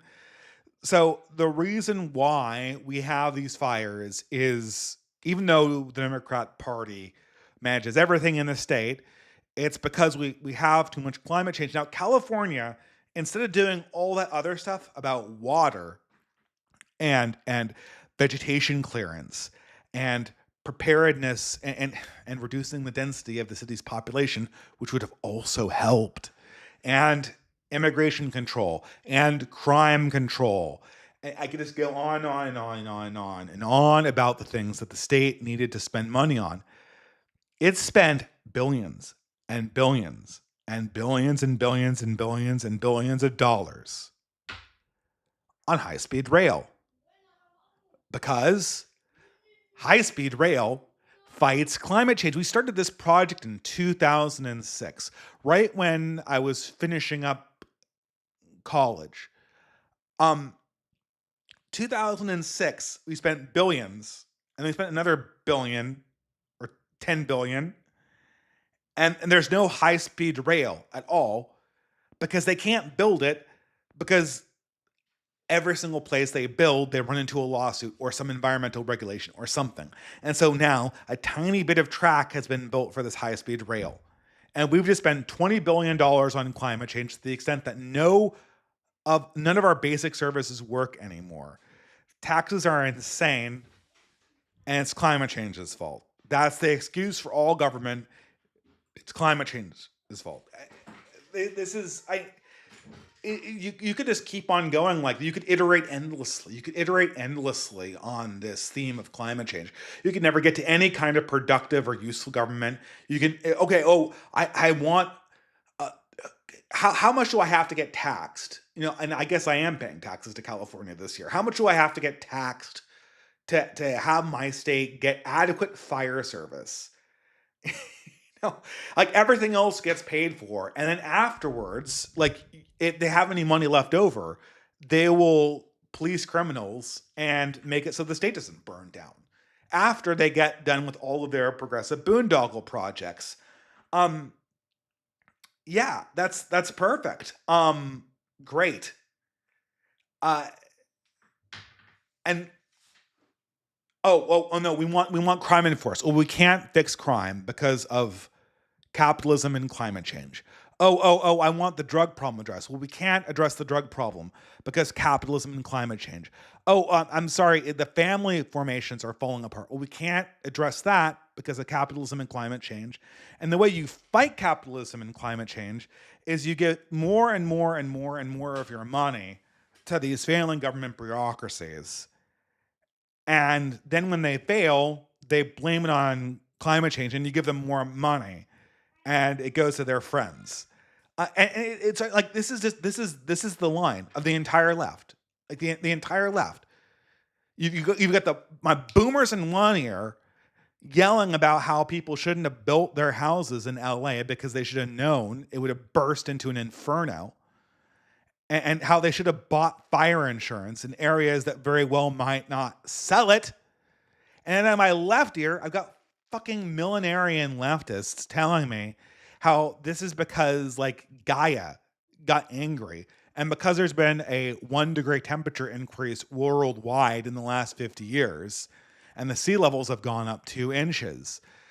This means that there's nothing that could have been done to make sure that our fire hydrants worked. I'm kind of done even pretending that this is a conversation that's going. I mean, I feel like I said this every single time, and maybe I'm going to skip ahead here. I don't know. I'm going to talk a little bit about this whole thing. This is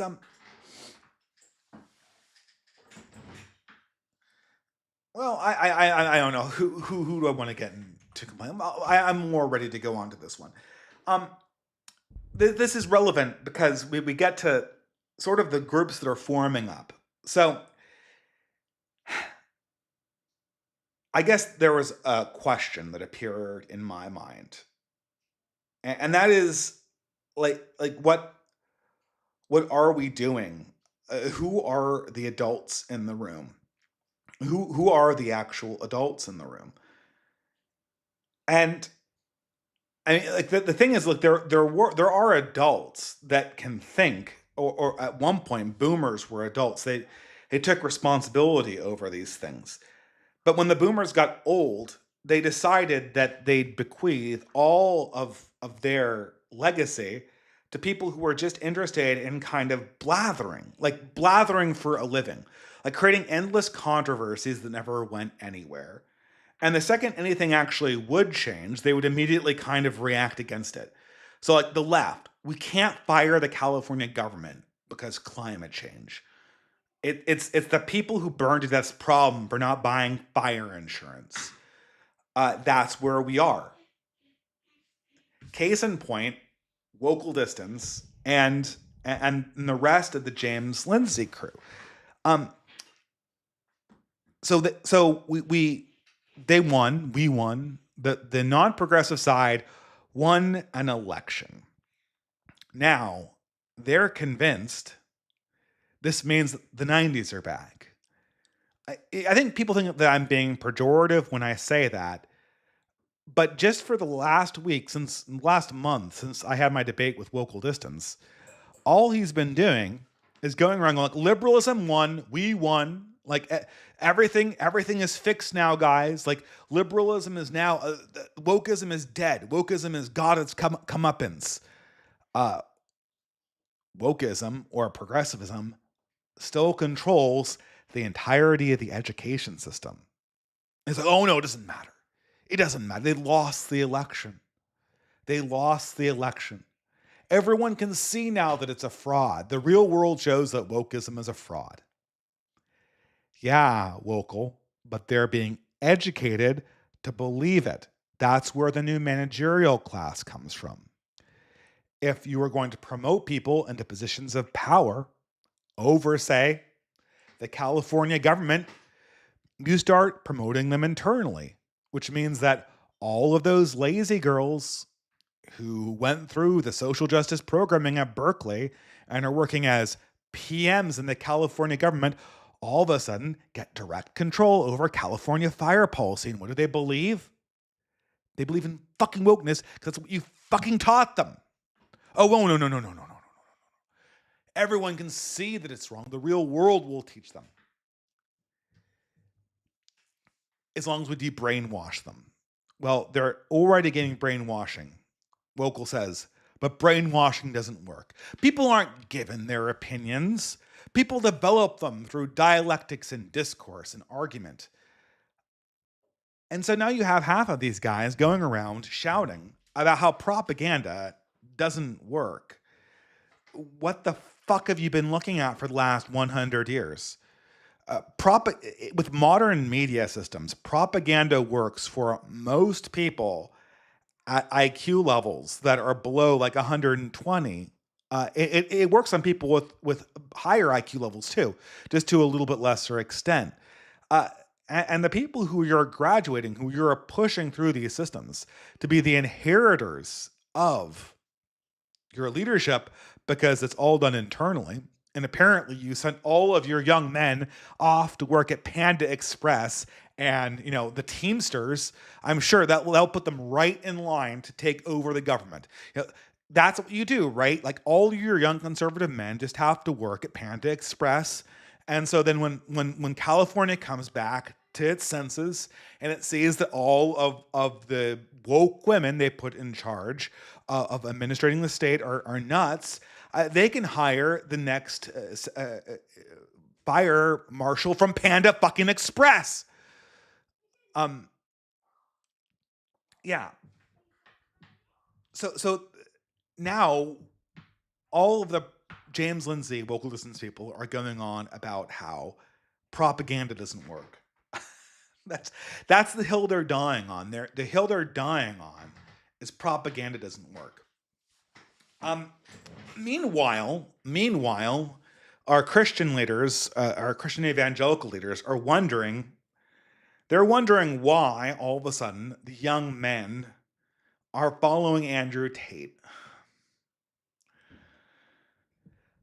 I don't know what to say about this. I mean, this is the most predictable pattern. I mean,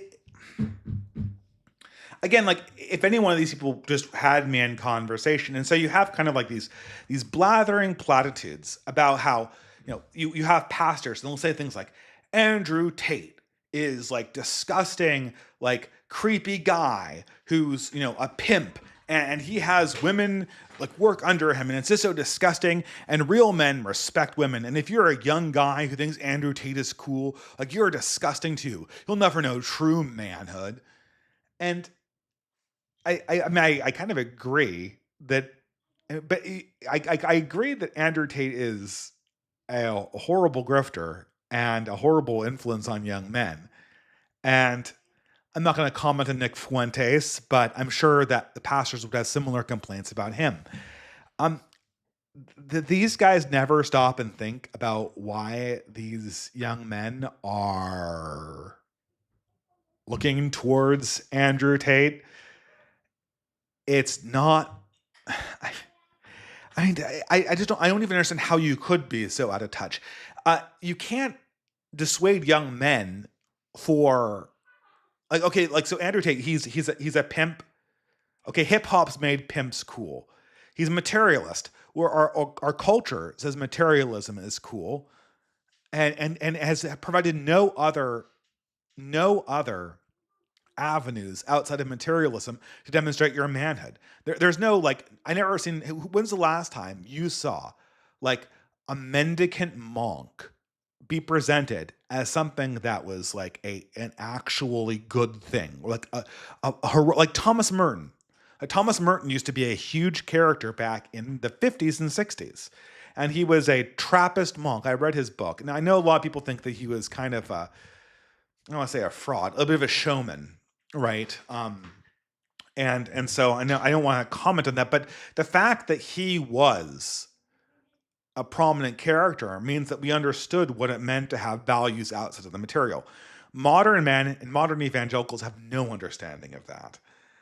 They don't demonstrate that in their lives. You need to be a provider. You need to hustle. Well, Andrew Tate doesn't need to hustle, and he has more money than you. And in the meantime, what young guys are saying is they're saying their fathers basically get disrespected by the mainstream culture, and they don't want to be them. What the thing is that evangelical leaders somehow took the exact wrong lesson from the last 50 years. They seem to be under the impression that people think like they're too mean or they're not woman friendly enough. Um all they talk about is how to be nice and how to be friendly to women and how men need to lay down all of their worldly goods for their wives, which in extreme cases you do. But they don't understand what everyone else sees. What everyone else is saying about Christians, especially evangelicals, is that they're weak. That's the indictment. The indictment is you're weak. You're weak. You have no independent value. You follow the culture like a dog, and you're materialists. And Andrew Tate has your number on that because everybody in modern elite America disrespects evangelical men and evangelical fathers as being chumps who work really, really, really hard to provide for their families, to educate their children. And then what do they do with their educated children? They hand them off to the educators at Blue America to indoctrinate them into an ideology that's 180 degrees opposite of what they were raised with. They turn them into traitors. I feel like I could just say this is a Blue America, Red America. We take your children, we train them, we turn them against you. Like it's as close to cucking Red America as, and I hate the culture that produced my blue state culture. But that's what happens. That's what Berkeley does. That's what Harvard does. That's what University of Michigan does. It trains Christian children to be the ideological opponents and to countersignal their parents. That's why everywhere, if you look at any liberal publications, should you cut off your family? Should you cut off your family? Should you cut off your family? It's so ironic after all of this, doing the retrospective of this YouTube channel over the last 10 years. And back in 2017, the liberals were like, oh my God, have you heard of Stefan Molyneux? Stefan Molyneux has this thing called DFU, where like you need to break contact with your abusive family. I have never met a single Stefan Molyneux fan who defooed their family. But while I'm worrying about the one example of a guy who did do that, I am just looking at all of my friends, and half of them have disowned me or disowned other family members or have broken contact with their original family because they have some LGBTQ, a new identity, and then they don't feel properly accepted. They're demanding people use different language. They're demanding people, assert certain political ideologies. And if that doesn't happen, they immediately break contact. That is the result of ideological indoctrination. It feels cultish. That's what it does. It becomes the cult of the state. And Christians are the biggest victims of it. It's obviously they're the biggest victims of it. Young men who look at Gen X and boomer evangelical leaders, they're not like, oh man, Russell Moore, people live in fear of his fire and brimstone lectures. He's killed at least 2,000 gay people. He's murdered them all. He's burnt them at the stake. He's going to do a witch burning on Saturday. And when he doesn't do witch burning, Russell Moore retires into his chapel and lashes himself, and then puts on a hair shirt. That's apparently what evangelical leaders think is their problem right now. The problem is that everybody thinks evangelical leaders are weak, and they think that any amount of advantage can be taken from them. Now, if you were to say, and this is something that a while back, not a while back, but a month ago, you had, oh God, who's that? Paul Kingsnorth, right? So Paul Kingsnorth is like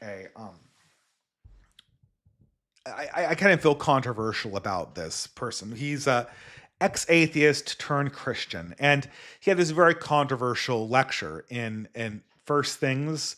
And he's like, oh, Christians need to put away politics. Christians need to put away material possessions. I thought it was kind of a bad lecture because it was basically just do nothing and let the world burn. But I think it was a sincere lecture. And sort of picking through what I think Paul Kingsnorth, who's a very intelligent man, probably meant was Christians need to rediscover their mendicant tradition, their souls that have values outside of the material values of the present world. If Christians had cultivated this kind of personality, then maybe they could treat their own dispossession as something that would be a little bit more, a little bit easier to stand. But right now, all of this stuff about turn the other cheek and giving unto Caesar's is looking like a giant cope, to the point where you have Neil Shivani like saying, okay, well, like I've lost this political conversation, but I don't care about politics. But the problem is I know he does care about politics because he's on Twitter talking about politics all the time. Like Neil Shivani isn't in a monastery. Russell Moore isn't in a monastery. David French isn't in a monastery. Paul Kingsnorth isn't in a monastery, although based on that lecture, I think he should be in a monastery. To be quite honest, I really want to have I am tired of lay people lecturing me about the evils of my lay life when they're probably way richer than I am. I think that Christians do need periodically to be shamed for their wealth and consumption. But can I please get the next lecture I get from an actual mendicant, from an actual person who's taken a vow of poverty? I'd really appreciate that to clarify exactly what we're talking about here. Because right now it just feels like it feels like the same dynamic that I have with modern progressives. Uh, this whole dynamic that Christians have created for themselves is nuts because it belies sort of this weird insecurity about dealing with politics. Like, Christian leaders are fine dealing with politics as long as the politics pulls in the direction of the mainstream. They have no problem endorsing Martin Luther King. They have no problem endorsing the projects of forced integration. They have no problem endorsing America. They have no problem worshiping the Constitution. They have no problem with any of those examples of political idolatry. And this political idolatry boogeyman is rolled out exclusively as a smokescreen against the harder lessons of how their own religion rubs up against the politics of the state, because they do not feel secure enough to properly talk about the politics against the state. I think this type of leadership is kind of going by the wayside now. I don't know. Maybe it could keep on going on. I mean, it again, it feels like I didn't really even prepare this talk about this. I didn't prepare a talk about Whitebeard or Neil Shivani or any of these people. But if Protestants want to rule America, and the other thing too, the Neil Shivani talk is like, we talk about ethnogenesis, and he says, well, like, the root of ethnogenesis is a religion. And I say, I agree. And ethnogenesis can take multiple races and turn them into one race. And I say, I agree. And then Neil Shawani, like, a little light goes on in his eyes. He says, like, Dave, why can't the gospel, Christianity, be the basis for the American ethnogenesis? I mean, God willing, Neil, I would have really hoped for that. But have you looked around this country? I mean, who are you delivering this speech to? Like, are we talking about? Are you delivering this idea to Reinhold Niebler in 1962? There might have been a space for an American ethnogenesis in 1950 or 1955 or 1960. But as far as I'm concerned, the possibility for an American ethnogenesis got its brains blown out in Dallas, Texas in 1963. And whatever remained of that possibility was completely destroyed simultaneously by the Hart-Celler Immigration Act, which brought in millions and millions and millions of non-Christians, not to mention completely confused the culture of America, in addition to the rapid atheization of the entire country brought about by the sexual and cultural revolutions. America is not a Christian country. You are in no position to demand an ethnogenesis of this society. I mean, through God willing, all things are possible. But like, if you want me to cash a check and give you a loan of political power based on an impossible dream, that is not Christianly responsible to do that for our children, even as Christians. These things are all fantasies. I guess I have to talk a little bit about the alternative fantasy in all of this. I didn't want to. This is kind of unrelated. I didn't really know how to bring it. It kind of applies.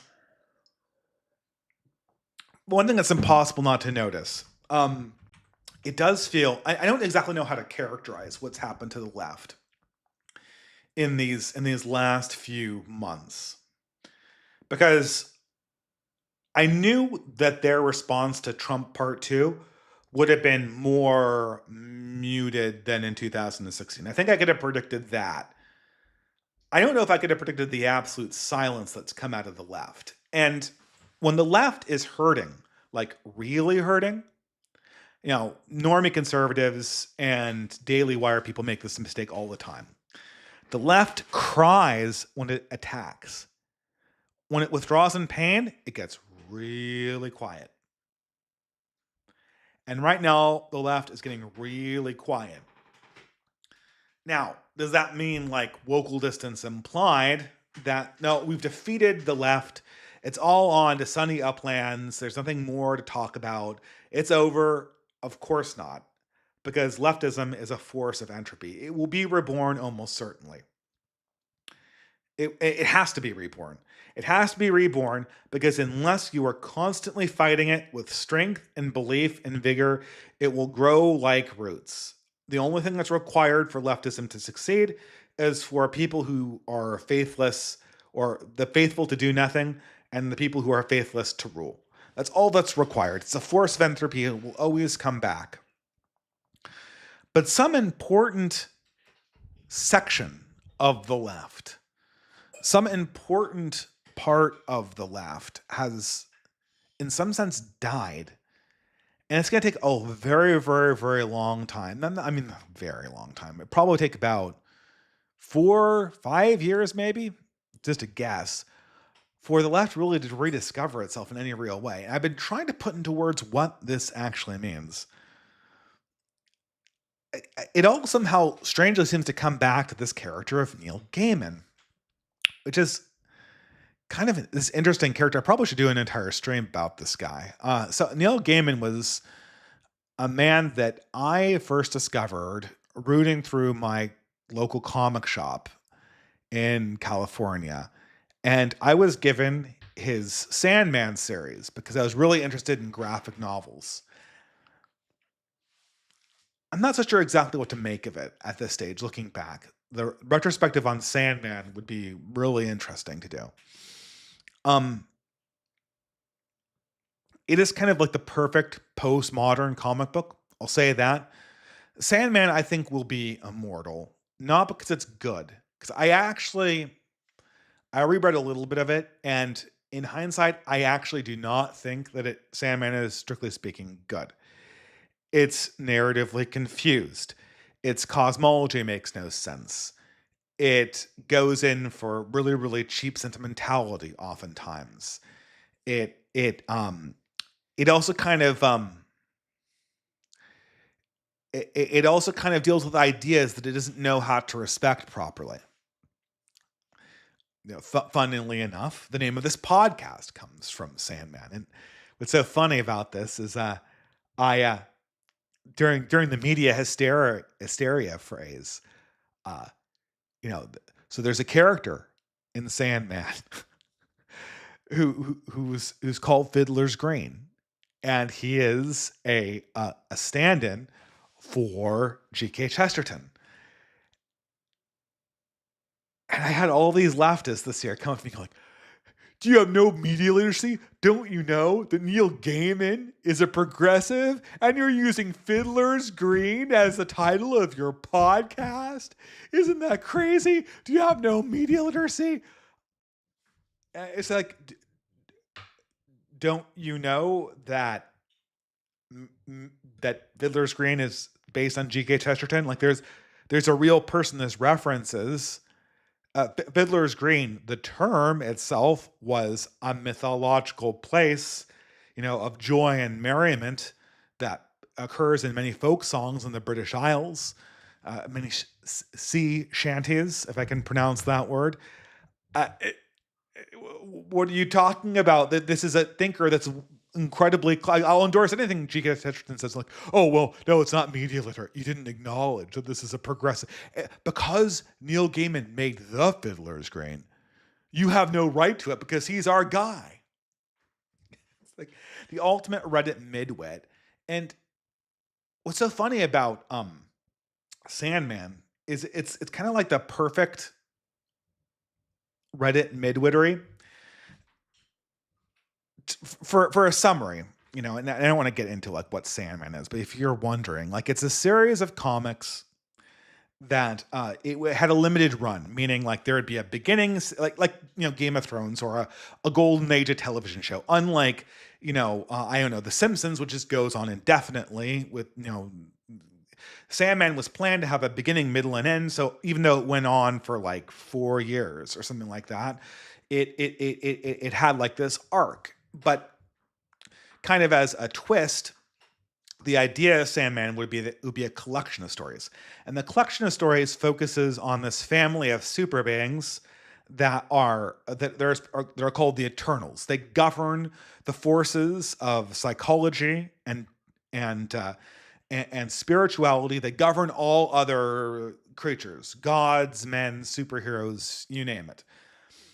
And the main character is Dream, or the Sandman, and like his sister is Death, like the Grim Reaper, and she's like a goth variation on Death, which is kind of cringe in hindsight, but she's a very popular character because she's very kind of like vivacious would be a good word to put it, which is like the opposite as you'd imagine the Grim Reaper. Which is, of course, like that's what everything in the Sandman is. It's sort of like an inversion of what you'd expect. But the thing is that Neil Gaiman is knowledgeable enough about folklore such that he can weave in like all of these different stories from all these different places and just make small variations on them. So like every single episode of Sandman touches on a different mythology or a different historical character, and some of them are more obscure than others. Like, you might not know who G.K. Chesterton is. You might not know about like the Emperor Augustine, or you might not know about Harun al-Rashid, or any number of people, or like the English Civil War, or I'm drawing a blank on all of the different references that are made, and there are tons of them, right? That goes on and on. And they all come together for one kind of story that pertains to like this there's, I don't want to spoiler for anyone, but like there's this like cosmic occurrence that occurs that like everything is centered around and all contributes to the plot. It's like the ultimate example of postmodernism. But for some people, Sandman was a door. For myself, Sandman was, look at all of these things. I wonder where they come from. I want to go deeper. For other people, Sandman was like an actual destination. Like these things were cool because they appeared in the comic book Sandman. Um, this is the thing about all Neil Gaiman stuff is that so what's a typical dimension of Gaiman is uh it's hard to tell what's real and what's not. And I don't mean that like everything's real. Like there's gods and monsters walking around and they're all like real. But sometimes it appears like these monsters are figments of the human imagination. These are creatures that come from people's belief in them. But then other times it feels like, no, like the magic is the real world and you're just here. And look, there's this whole cosmic reality that humans can't even comprehend. And if they make a wrong step, they'll like damn themselves to hell for all eternity. And like, when is this like, is this like a kooky entertainment, or is this like deep and hard? And this is something that Neil Gaiman always plays with, and this is one of the reasons what makes him so good. And you see this in American Gods. I think the best example of this Neil Gaiman is Coraline. And what makes Coraline good is that it's set up to be like a typical young adult adventure story, or ghost story, right? Girl discovers alternative world in her dreams. She visits it. She has a bunch of kooky adventures. Then it turns out to be that there's something that's wrong, and she has to escape from that dream. Pretty typical. But there's always this example, like the typical pattern of this dream is that like Dorothy wakes up from the Wizard of Oz, and then she realizes that it was all her imagination and that it taught her a valuable life lesson in the real world, and all of the characters in the fantasy world were lessons to teach her. Like, and she had to go through this adventure to obtain the character development. A much better movie, Spirited Away, follows the exact same pattern. And oftentimes, some of the harshness is rediscovered as being ultimately benign. But what makes Coraline interesting in this genre is Coraline, this girl that discovers the alternative world, thinks that she is in this kind of like, oh, this will be a valuable lesson. But then she realizes that this pit goes way down. This isn't here to teach her a lesson. This isn't here to like, build her character. This is a demon who just wants to obliterate her. It will crawl out to pursue her. It will violate its own rules. It will act like a cornered animal. It can be defeated because there are some rules that it has to obey, But this is a genuine like spiritual entity. It does not exist in the imagination of Coraline, and it will utterly obliterate her if it gets a chance to. And suddenly it becomes kind of like a survival horror.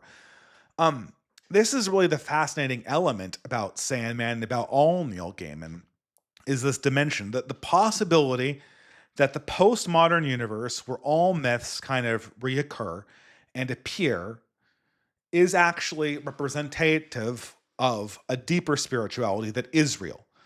So, we see Sandman as all of the stories from the library coming into focus at once through the medium of dreams. But some of these dreams are dreams that are fanciful, and some of them are real. They're real in wonderful ways, or they're real in horrific ways. And woe betide the mortal that makes the mistake. See, the thing is I always go back and forth about whether Neil Gaiman understood his own lesson. Sometimes I think that he just realized that making some of these stories sort of like real made the plot more interesting, so he just did it. And he didn't actually think about the implications of real demons existing in Coraline's universe. He just knew that if this was like a typical like Dorothy and the Wizard of Oz story, it wouldn't be as impactful. So he had to make the Beldam, an actual demon. Or G.K. Chesterton. Neil Gaiman writes a book called Good Omens, and he dedicates it to G.K., I forget what he said. He said, like, to GK, obviously Gilbert Keith Chesterton, who could see the real deal. Yeah, Chesterton was a Christian, and Good Omens is kind of like a pastiche on Christianity. At what point do you read G.K. Chesterton and perceive him as like, oh, this guy is cool because he has kooky characters, because he writes a story about like the days of the week and an anarchist conspiracy, because he has poems for children, because he himself is kind of a meme, being a big fat guy who has a sword and the original fedora wearer, right? Like at what point? But at what point do you kind of like, okay, so what if this is actually real? Like, at what point is this actually real, Neil? Like, what?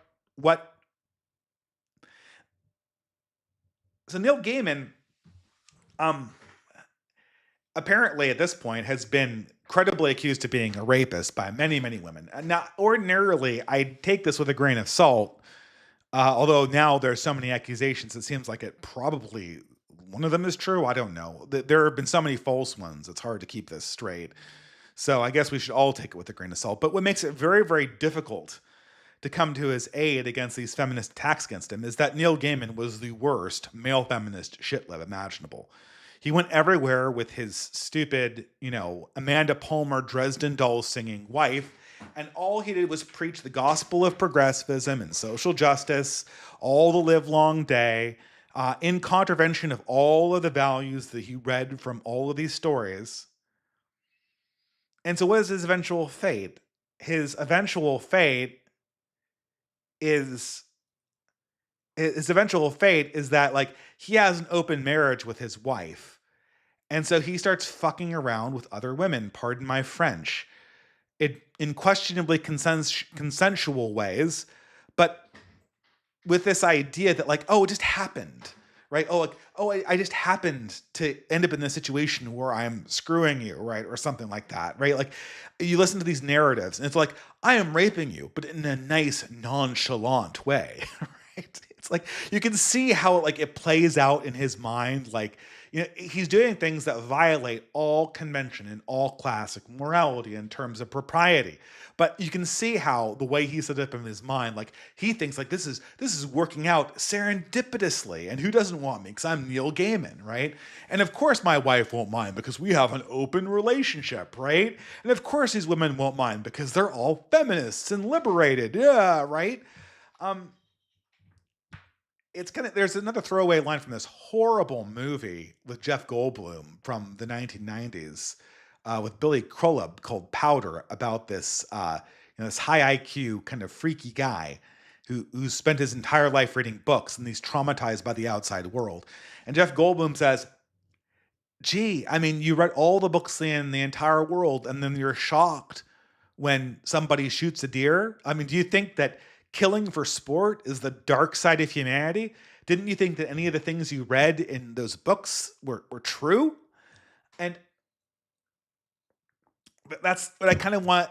I want to say to Neil Gaiman, right? Like, didn't you, in all of this weaving of the tapestry of human knowledge into these postmodern fairy tales, didn't you ever think that some of these lessons might be true? That there might be real beldams out there that could destroy you with lies, that wouldn't have to play by promises?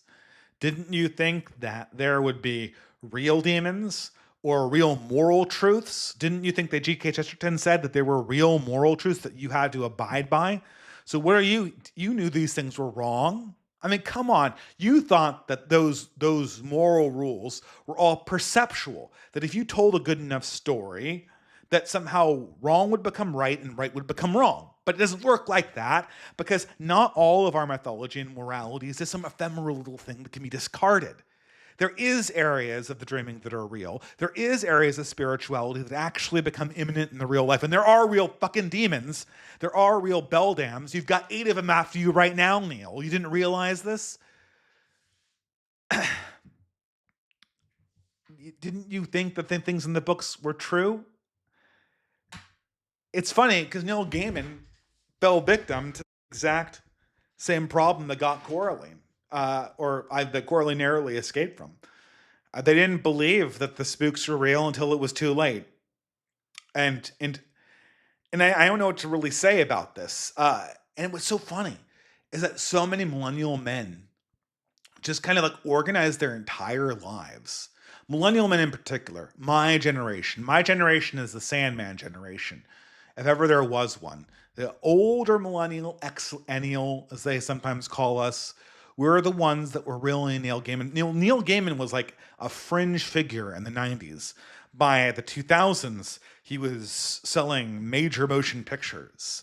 And, started Robert De Niro and all this stuff. And half of the men organize their lives in this way. Like, everything is just like a little story. It's all very comfortable, and nothing's ever going to be required of us to dedicate to a larger principle. Nothing's going to require us to die to the world. It's all going to be comfortable. Feminism is going to be comfortable, and if we comply enough, it'll be even more comfortable. It's like the Christian leaders. Like, why don't men respond when we say that Andrew Tate is like disgusting and creepy? Well, I'll tell you why men don't respond that way anymore. It's because modern women call everything that they don't like or that momentarily does not agree with them disgusting, creepy, weird, loser vibes, bad vibes, ick. And they will tell you that, and they'll try to bully you of having any kind of commitment or opinion or spine until you agree with them on everything and you adhere to every element of leftism. And even after you do that and become a male feminist, they'll call you creepy again if you're not rich.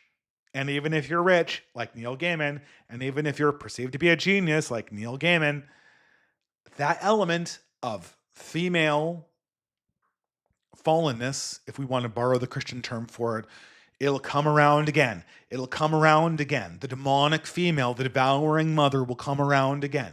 It will see the fact that you're obsequious panderer. It will understand that you're not a man in your own right. It will understand that you're a sex pest. And it will understand that your ability to talk your way out of the problem is not a replacement for morality.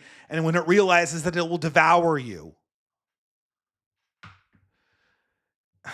how could it, millennial leftism was based on comfort. It's not comfortable anymore. Can there be a complete retreat of millennial leftists? Who are the adults in the room? I don't know. That's kind of where I am right now. I was going to do a stream about favorite things. That's always hard because I had to put together lists well in advance, and I'd rather use that time writing. But that's kind of what I'm just asking right now. I mean, like that's the vibe. The vibe ship's over. This is the question. Like, you're either somebody who wants to solve these problems, or you're not. And last time I talked about lunar politics, and the in 2024 there was an enormous amount of women who broke with the right and decided to join like this whole turf thing. Are they approaching politics in an adult way? I don't see that. Like, it's been a year and a half, and they're still complaining about like mean people on the internet. Like, there's been an election, my entire home state's burned down. We've had a huge influx of immigrants. Like, the technology is shifting. All the power in the world is realigning and reconstructing and reforming. And we're talking about, it's like the MGTOW people. We're still talking about how mean men are. Uh, Look, I mean, do you want to be part of the solution? Do you want to take ownership over this? You know, with the whole Zoomer issue here, the problem, the reason why, and this is something that came up. Well, maybe I'll cover it in a different slide. Yeah, I mean, here's a good example. This is sort of the next thing I was going to talk about here. This is sort of a phenomenon that I can't remember this person is. I think I had a history of it. Um,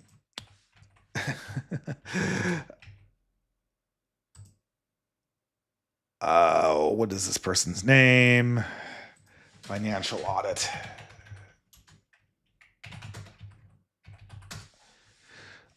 He is Caleb Hammer. Yeah. So there's this phenomenon.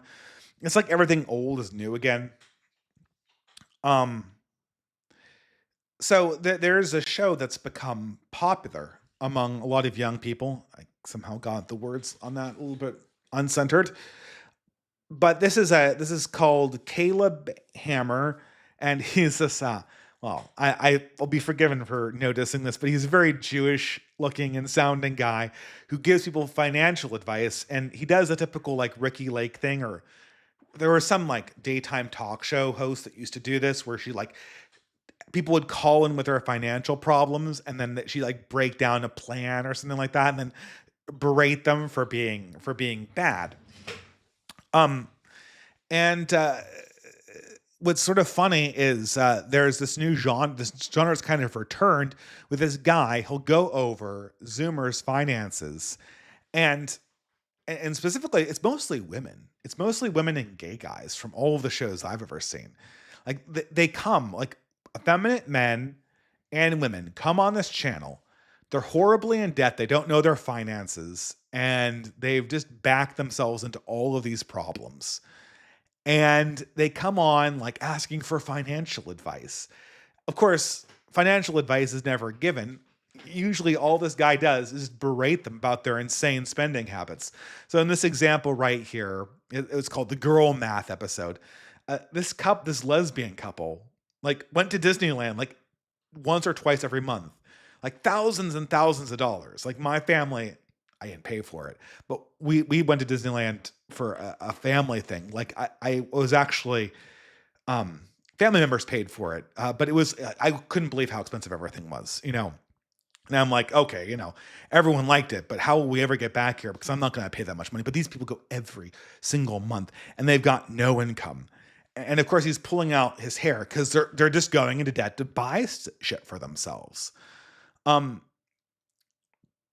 this is, but people do it. Like, they go on this channel to get berated. And my wife saw this, and I saw this, and we thought, like, okay, so who does this? Like, who goes on to this guy's show, shows them a balance sheet with almost no earnings and thousands and thousands and thousands of dollars spent on Disney and shopping and consumer products and unpaid school debt and no plan for the future, and then expects like and like, oh, now he'll berate us.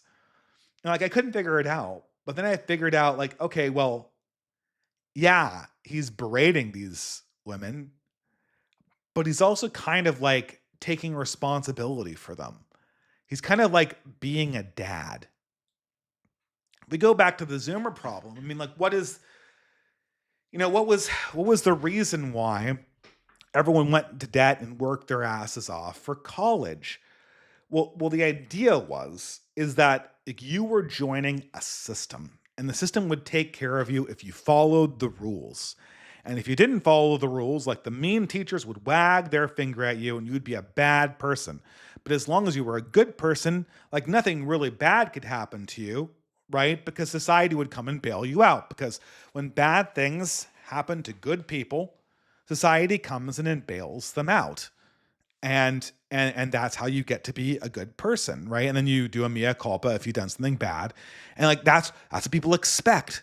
That's the patriarchal deal. And the idea was in college is that if we got good grades in college, if we got good grades to get to college, we would be part of a group of people that were taken care of. If we didn't and we got a minimum wage job working at Panda Express, then if we ended up destitute when we were 45, then we would be on our own. There would be our own bad decision, and there'd be wailing and gnashing of teeth on the outsides of the promised land. But that's not the case, right? What we learned from the boomers is, and that was sort of like the boomers' cope, right? The boomers' cope was, of course, the working class is being destroyed by mass migration and free trade, but that's their fault for not going into college. It was essentially a class war waged from the top. And so the boomers in the 80s and 90s pulled this big cope where they told themselves that the reason why they were doing well and their working class cohorts were getting fucked was because they were smart and they went to college. And to this day, this is so deeply impressed on us that like we spent hours doing kind of bullshit work for classes that we knew were bullshit and had skills that we didn't even care to learn.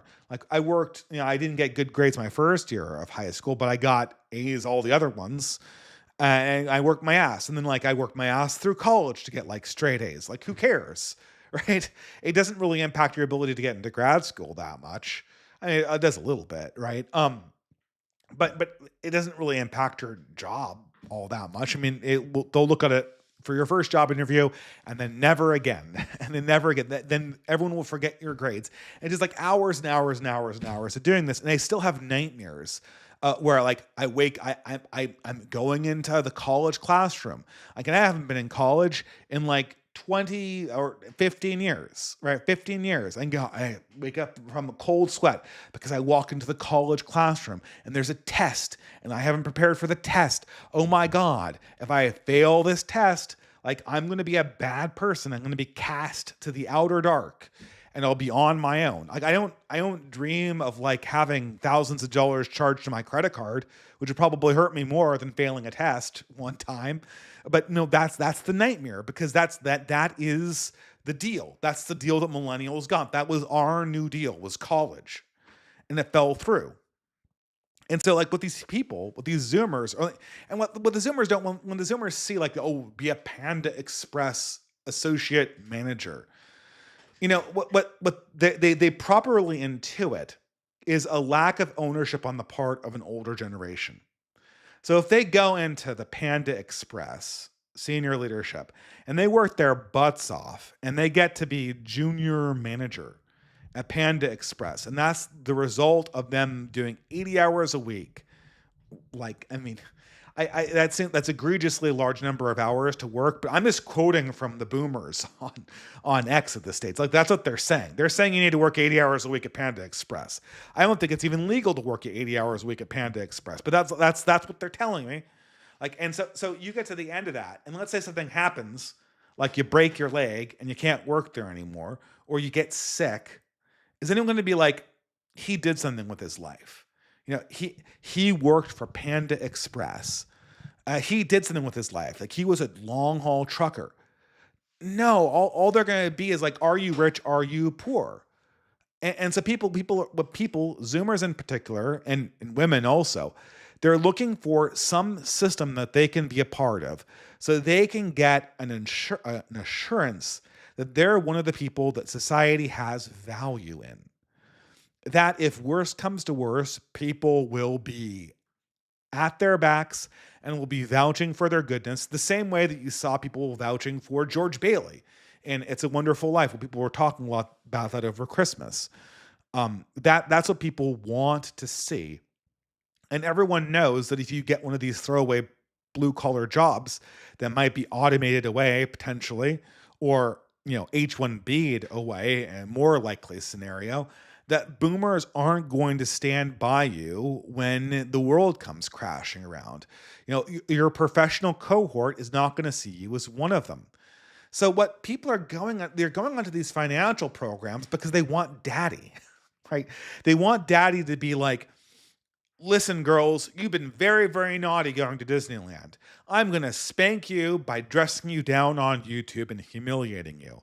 But then, I'm going to give you your spanking and you're not going to go to Disneyland and you're going to be a good girl. And then you good girls are going to get a 401k. Like, you'll be on the plan, right? You'll be on the plan to have like the retirement good ending and you'll be a good person. They want absolution. They want to be part of a system that takes care of them. The adults in the room kind of has two components to it that I see.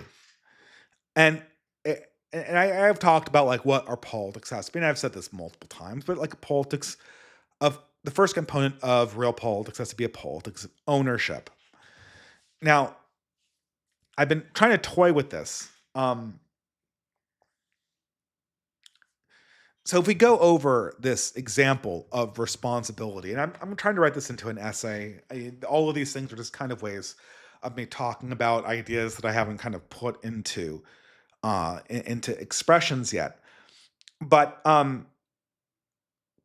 one of these things, one of the debate points we had with Neil Shivani was like, we need to love our neighbor. And the neighbor are the people who's in your immediate proximity that you could help.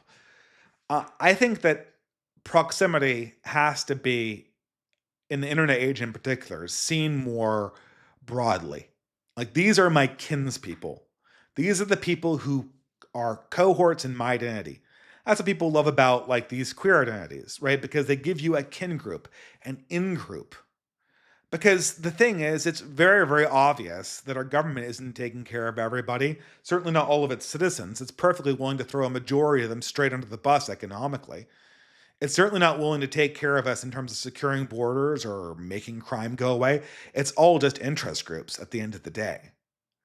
And globalism has completely deterritorialized any kind of locality, not the least of which because, you go outside where I currently live and like almost all the people who are working here just immigrated here, like recently.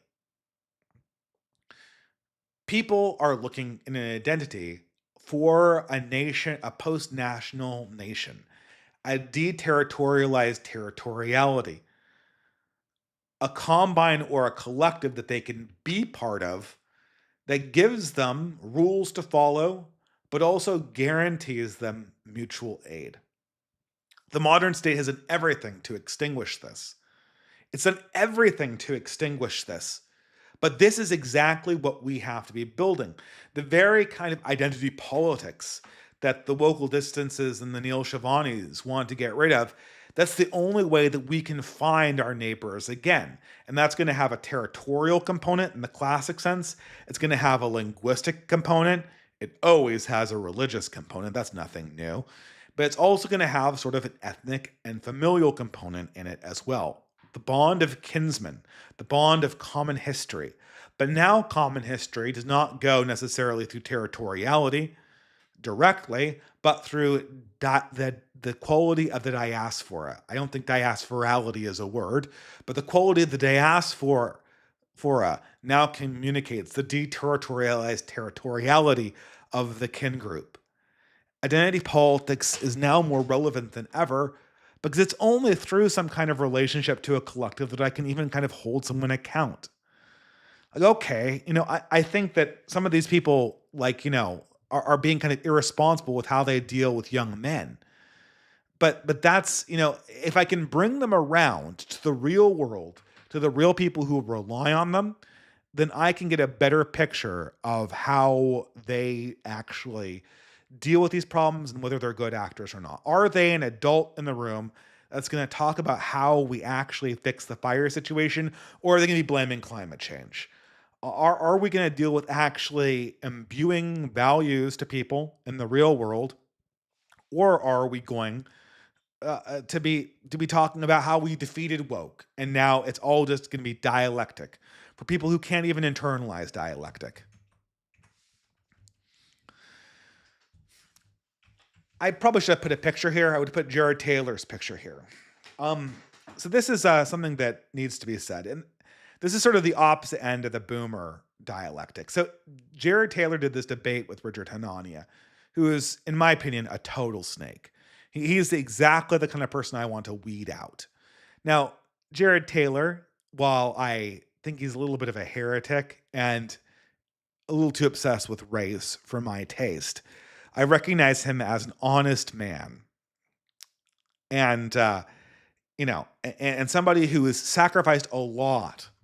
He sacrificed a lot to talk about things that he really believed in, even if I don't necessarily share his values in his specific quest to like unify the white race or something like that. Which, I think things like that are too big. Um, but in this dialogue, everyone kind of knew that Richard Hanania would get BTFO'd just because, surprise, surprise, and this would be true for anybody, pretty much any honest person can go into a conversation with Richard Hanania and just ask like really easy, honest questions. And then all he goes is like, blah, blah, blah, blah, and like reframe. And then like gets completely flustered and, comes off as kind of being completely dishonest because he is completely dishonest. But, I think that Richard Hanania lay out a trap for Jared Taylor when he started talking about poor performing white people. And he talks about Appalachian whites. Now, for the non-Americans in the audience, this is a Scotch-Irish ethnicity that lives in sort of the southeast, I guess the western part of the southeast, in this range of mountains. Think of West Virginia, areas of Ohio, areas of Kentucky and Tennessee, blah blah blah blah. Everyone knows this area, like the Ozarks, and this has a bad reputation as being like a place of very very low IQ inbred white people. And Jared Taylor kind of he expresses opinions that are very much in line with the American ruling class. For the last 200 years, these types of Scotch-Irish people have been like America's butt monkey. They've been like, if you're a ruling class, doesn't matter if you're Jewish or WASP or Catholic, like you just bash these people. It's like a rite of passage. You just have to do it. And Jared Taylor, being kind of like a Southern WASP aristocrat, indulged a little bit of that by talking about these people's problems. The problem, and this is kind of like, oh wow, he cucked, he disrespected his people next to an obvious traitor. Yeah, kind of. And if he was John Kerry, I might hold that against him. Um, but here's the thing, Zoomers, and maybe also people from the Scots Irish areas of this country. It's not just in the imagination of Jared Taylor or Christopher Rufo or JD Vance that these problems exist. Everybody, and I wrote an article about this, about unforced errors a lot of Zoomer men are making. These problems do exist. Like you do need a certain amount of tough love. Like you're aware, you need to have somebody like Caleb Hammer come in and not over finances, but over like general life habits, like grill you about what you're doing wrong. Because I regularly see young guys do things that are terribly wrong. Um, but I think if you are somebody who is really into white identity politics, and I think someone like my friend Yiz, she has a YouTube channel, like she's in that camp. I would urge her not to take what Jared Taylor said to heart, because I think that Jared Taylor has earned the ability to be the tough love person if you're a white identitarian. Someone needs to talk to white Americans about how they're fucking things up, or they're fucking their own lives up. They're not being as strong as they should be. Like, winter is here. The vibe shift is over. Like, this is the new reality. And the new reality is that nothing works, and that the only people who can make you a promise are those who share a common identity with you. Those who share a common kinship with you, those who share a common religion with you. And until we can reestablish something more normal, which will take a very, very long time, that will be the order of the day. And I hate to say this, but Zoomers, for the most part, are not acting like that. Like, and for all of that cringe boomer stuff that you hear that telling you to pull your bootstraps off, there's a converse to this debate where people also need to tell you to stop fucking around. And but this is ultimately the trade-off, right? I have to demonstrate my loyalty to your future collectively and your well-being individually. I have to say, look, you are my person. I don't care how much you screw up. I'm always going to be here. You're going to lose opportunities, by your screw up, but I'm not going to leave you. Like, that will kind of be my lost opportunity too. Like, I am one with you. I am loyal to you. Like, we're loyal to this collective project. That's why I want to make sure you succeed. Right. And once like the bond of loyalty is established and respected, then a certain amount of tough love can go on. And we do need a lot of tough love. No, white America definitely needs a lot of tough love. And I need a lot of tough love as well. I mean, this is, I have a lot of problems. The second area I want to talk about is kind of like this other kind of missing component of politics these days. The ideology of the 20th century, I think, is, I don't know. I mean, like, if it's not over, if the ideology of the 20th century isn't over in 2025, this certainly is the beginning of a very precipitous end to it. And what you notice about everything is, like, there's no vision. Like, you have certain people who do have vision. You have, like, the new founding people. They have vision. Kevin Dolan's exit group has vision. The people from the OGSC, they have a vision. Like, what is the future going to look like for us and our children? What is our future? What is our bright future as humanity? Like a real thing, something we can work towards and not be chumps. Like, tell us that, and we'll work towards it with gusto, with enthusiasm. This is one thing I think that this, when people say, oh, well, the distant right is over, right? Like, our big object was to communicate real politics to people. But that's largely been internalized. You've noticed that for the last year, Yarvin's more or less has been repeating himself. Aaron McIntyre, I don't think he's nothing more to say, but like his lessons, like, to the people who will listen, have largely been internalized. That's part of it. Like, like, mission accomplished there. I think as far as you can convince people, those ideas are now in play. And ironically enough, the big reprieve that we got in the form of Trump came democratically. So, there's a little bit of a, sometimes democracy does generate some results, not lasting ones without a lot of additional work, but some. And that will be kind of like, that will be a big grain of salt to an otherwise more or less correct view that is Italian elitism, right? And so a lot of people are saying, like, well, what if the distant right, like, this is just the shot that we had, like, it was just real politics and now it's over. No, that was not the shot of the distant right. The shot of the distant right is real politics, and now who's the adult in the room that's going to be loyal, that's going to take ownership, that's going to be the patriarch, and that's going to provide a vision for our collectives to go forward. And the only people I hear talking about this are people on the right. It's the Kevin Dolans. It's the leaders. It's the nationalist leaders. It's, again, even Jared Taylor, who's a really old guy at this stage. Like, he has a certain vision. And I just don't see that on the left. I see, when I look at the left, I see a bunch of bitching and bitching and bitching and bitching. And for the post, and when I look at like the elite human capital, I see no vision. Like there's no vision of humanity. But the there's no vision for humanity in the elite human capital or the Silicon Valley. They're all millenarians. They don't even know what they believe in. They all look like reptiles. They all look phony. There's no vision that they collectively believe in. The post right feminists, like again, I mentioned these people, like the people who joined the right because of transgenderism and then left the right because of people being like incels and getting the ick. I mean, like, I follow these blogs.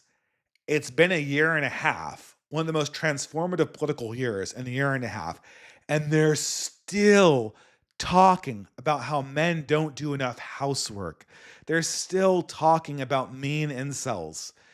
This is not like there's no vision here. There's no vision for men to believe in, and the number one issue that they could be taking on and solving, namely the decline in family formation and birth rate, they don't even address.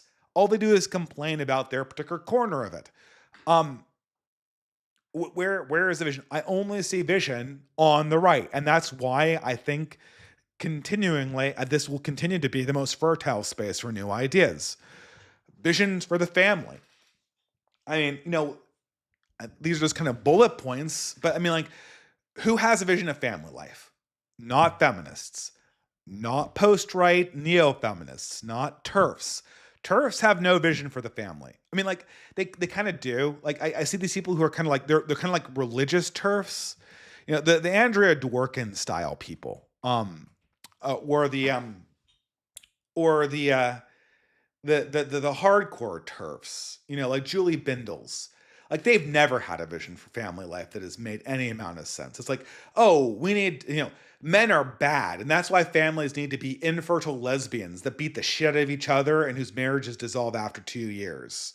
Like that's the alternative to the nuclear heterosexual family that we need. Like emotionally abusive, mercurial lesbians. Like that's the solution. Like that's not a serious solution. And there's like there's an additional, like there's like the new wave of like post-conservative TERFs who are like, okay, like we're religious, we're Christians, but Christianity's number one thing is that men cannot talk in mean ways about women. They have to work tirelessly to provide all the stuff in the way that people like Whitebeard, our friend Pastor Whitebeard, constantly talks about. They have to do all of the work, and then we have to split the house. After they do the majority of the wage earning, they have to split the housework up 50-50. And then additionally, after chiding them for being being mean online, we're going to have a book group where we read Valerie Solanas and Radfem Hitler. No, that I mean, it was almost a vision. Like you started off strong there, but the problem is that none of your vision, like you can't even have a conversation with one of their adversaries without it just falling away. The left doesn't have a vision. Silicon Valley doesn't have a vision for family life. Like, oh, the Collins, Malcolm and Simone Collins. Like, okay, we're going to base our religion solely on the kind of sci-fi that we liked when we were 15. We're going to be so autistic about it that we won't like actually question it. And then we're going to raise our family to believe that this sci-fi religion has some kind of binding power on them when it bound absolutely none of their peers, and it binds absolutely none of their peers, and it bound absolutely none of their ancestors. I don't. That's not a vision. That's not a vision. No one. I never met a believer in the Collins religion that was not the Collins. This is. I admire how many children they have, but this is going absolutely nowhere in and the ability to motivate large quantities of people. The vision for the family has to be sustainable, intergeneration, and it has to be paternal. Patriarchy is the only solution to these things because it's only in patriarchal power that real dialectics can be had. I just become increasingly convinced of this over the last year. I mean, I think that women are welcome, but they have to play by male rules of discourse. Otherwise, we're just going to get like endless kind of like endless kind of like freakouts about various things and demands that people be nice. And if there's an alternative to this where there can be sort of like non-masculinized spaces for doing discourse, I'd like to see them, but I haven't seen them. Um, it's a vision. I think it's the only vision, a vision for art. Now going back to the Neil Gaiman thing, right? I mean, like what was that's always the thing, right? Like this is something that Isaac Young does a lot, where he tries to like, what if they did The Boys, but right? And he does like Giga Heroes, or what if they did Game of Thrones, but they did it like based, and that's like the Domes of Catherda or whatever. And I haven't read that yet because I never read fantasy series unless they're 100% finished. That's my new standard. I'm sorry. Even my friends, I have to hold up that standard. Um, uh, the thing I think is like, what is kind of like Neil Gaiman but good look like? Like, what does actual art look like that's life oriented, that has a spirituality that you're supposed to believe in? Neil Gaiman, his downfall was that he only took it halfway. You know, he kind of believed, he understood that he had to make himself periodically believe in spirituality and morality to give the stories weight.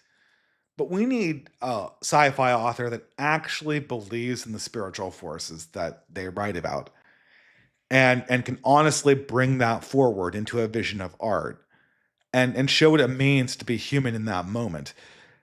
That's what makes Lord of the Rings come alive, right? That's why George R. R. Martin can't finish his George R. R. Martin describes life, right?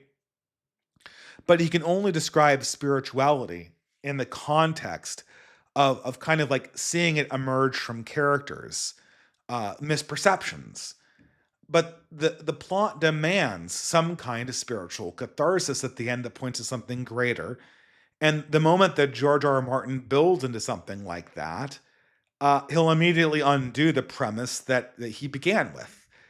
And so it becomes sort of this impossible thing to finish. And it's this is something that, personally, I think I am in the process of writing something about this more formal, but it has to begin with small things: poetry, short stories, literary criticism. It has to grow up kind of with a sense that this is the direction that we're going in. And lastly, I think we need a vision for humanity generally, like the world. Like, what is the hope for humanity? What is the beautiful life that we're going to be giving to our children? Like, why aren't people talking about that? Why is everyone treating everyone else who's young as like these expendable units that are just the subject of their blather and lecturing and preening? I can't stand how boomers and Gen Xers and some millennials talk to young people like they're just these expendable, stupid things, and that the only thing that they can be experiencing are things that they've experienced themselves. Like, can't you provide some story that's at all in keeping with how we turn some of this stuff around? Like, can't you talk about success stories about how people have been able to fix these things in their lives? The fire rises, the fire enlightens. Um, I mean, I guess it's just that. I mean, these are the things that I'm thinking looking into the California wildfires. I mean, it's just, the era of discourse is over. Like that burning, smoldering, flaming wreckage is what used to be our classic ideological struggles. And we're just kind of sitting on the edge of this, saying, who's actually left who wants to build things and wants to take the next step forward? Because again, like, the problem is it's just boring. I mean, like, it used to be when I did one of these streams, I could spend an entire stream debunking James Lindsay or Innuendo Studios or Ben Burgess or talking about their ideas. But there's just no point in saying that anymore, because at this point, it's just like I just show up and ask questions, and immediately these ideas fall apart. And we kind of end up where we are right now. Like, how many people are willing to build things? I guess the thing is that everyone's saying that 2025 is going to be a real, in real life time for people. Yes, I think more so than 2024, certainly. But I think also, like, it has to be kind of like a sobering time. It has to be kind of a time where we just take stock of the last 8 years, and just I think this is kind of like a very pedestrian way to end a very, very long stream. But just like check in on people and see how they're feeling about all of these things they went all in on the last 8 years. But then, like, don't let them go like, oh, that was like, oh man, that was really crazy. Those last 15 years of going nuts. Like that, wow. That was all a dream. And now we're back in like 2005, 2010. Whew. Thank God. Guess we can get back to, our typical entertainment slop and Marvel movies and forget we ever had these ideological struggles. Like, no. I want to know who's actually awake to the real challenges that this new world brings about. And those new challenges are, how are we going to re-territorialize ourselves with identity? How are we going to take ownership over certain people? And how are we going to provide a vision for those people across all those lines? And the vision is not complaining, it's not preening, it's not preaching something that you only hypothetically know about. It's showing the life. I think Paul Kingsnorth is right. Maybe it's time for mendicant people to come to the fore. But I kind of want to see it, right? I want to see that. I want to see people lead from the front. I want to see what it looks like to kind of move into these places in the next steps. And I kind of wonder what we can actually do. People have talked a lot. This is always a problem, and it's something that I haven't really tried yet. So initially, when in 2016, when I was first like, oh, we need to build community, I went to all of these organizations, and they're all comprised of like retirees and stuff like that. And they're all just like, oh, well, we need to plan our pancake breakfast, or we need to like do another charity drive to give to the government. I'm wondering if 2025 you could actually go into one of those places and just kind of be like, this is bullshit. We need to take this into a different direction. We want to preserve the traditions, but also carry forward something new in this place. And if that still does not work, then we need to kind of look at the next step of community building. How do you go from meetups and events and hopefully, communal activities that go on periodically to actual organizations, to actual brick and mortar? We don't know that yet. We have to figure it out. We don't know what progressive America is going to be sounding like. We don't know if there couldn't be a mass defection. But if there's a mass defection, I want that defection to be hard. And I think that if the defection is hard, there should be a lot of forgiveness. But I have no patience for this boomer stuff anymore. I don't even know what to say to it. They never answer any of the questions. They can never acknowledge the fire that's right in front of their faces. They've learned nothing in the last 20 years, and you can set them up right in front of the mouth of hell, and they still can't see what time it is. I'll be waiting, but I don't know if I have anything more to say. All right, guys, so that's it for the lecture portion of this stream. I'm going to get on to super chats. Actually, I think I'm just going to do this immediately because I've kind of stopped doing the intermissions. Again, usually during the intermissions is when I plugged basket weaving, which is our community building project, not mine. It's owned by a lot of different people. It wasn't even started by me, but it feeds into a lot of other organizations that do meetups and that do uh well, essentially basket weaving is mainly meetups because and it's supposed to be general. It's supposed to be just here's how you test the water. And then people who meet and form friendships in basket weaving then use that to build like into chapters of the Old Glory Club or join the Beowulf Society or start a publishing house or do projects on top of that or maybe make their parish more based. Although that's a little hard because I don't think the weaves are large enough to allow for that kind of thing. Okay, guys, let's do the super chats. So I have an entropy link in the description. It's at the top of the chat. It's the system I use, and I'm going to usually go through them. Thank God I have water. Thank God I no longer have that cough. That cough was, I certainly couldn't have done that this last week. I'll say that. Asteroidal Assassin for $5 USA. The wife Jack situation revealed something. It's which members of the right have high and low agreeability. People like Academic Agent have low agreeability, so they would be skeptical of the wife Jack. Meanwhile, you and a high hypocrite like the wife Jack. Yeah, I mean, wife Jack is supposed to be a cute meme. And what's so funny is that two groups got really angry at wife Jack. There were the gripers and Nick Fuentes, and the people who felt that it worshipped women. That it was like if you had a cute little joke about how your wife was silly but also kind of cute and endearing, then you were a cuck. And then on the opposite end, there was like the Radfem Hitler side of the equation.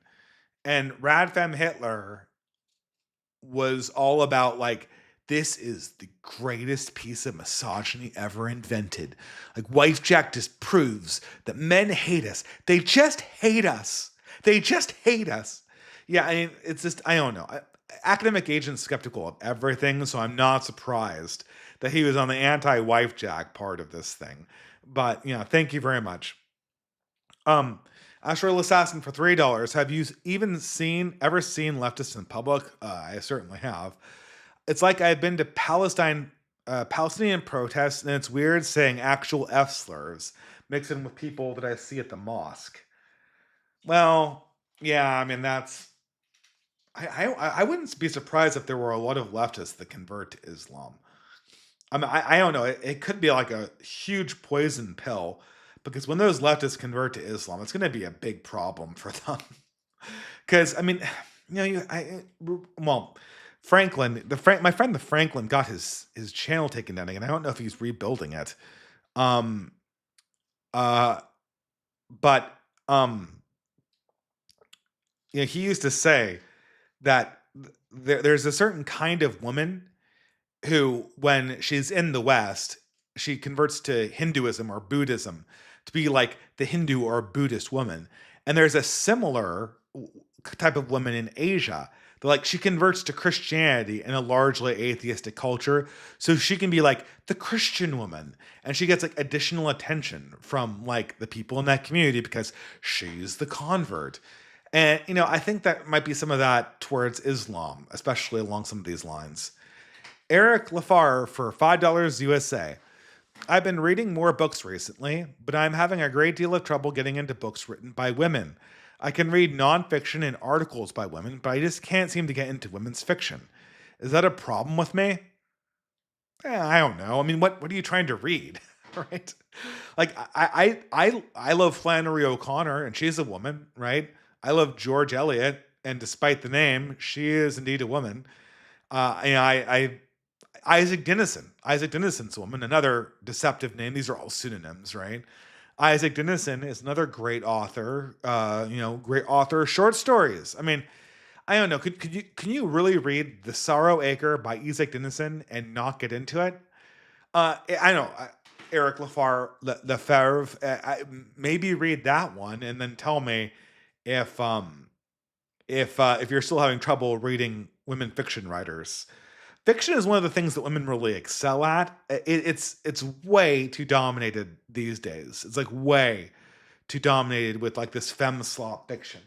But fiction, since the time of Murakami, the Japanese novelists, the Tales of Genshi, Tale of Genji.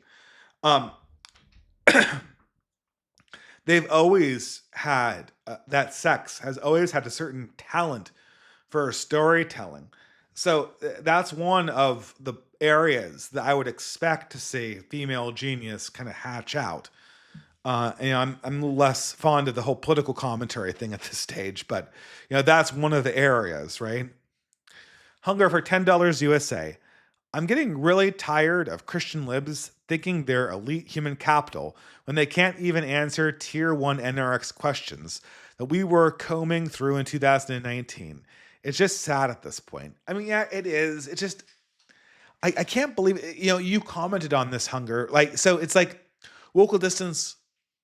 So I had the second debate with him this last time.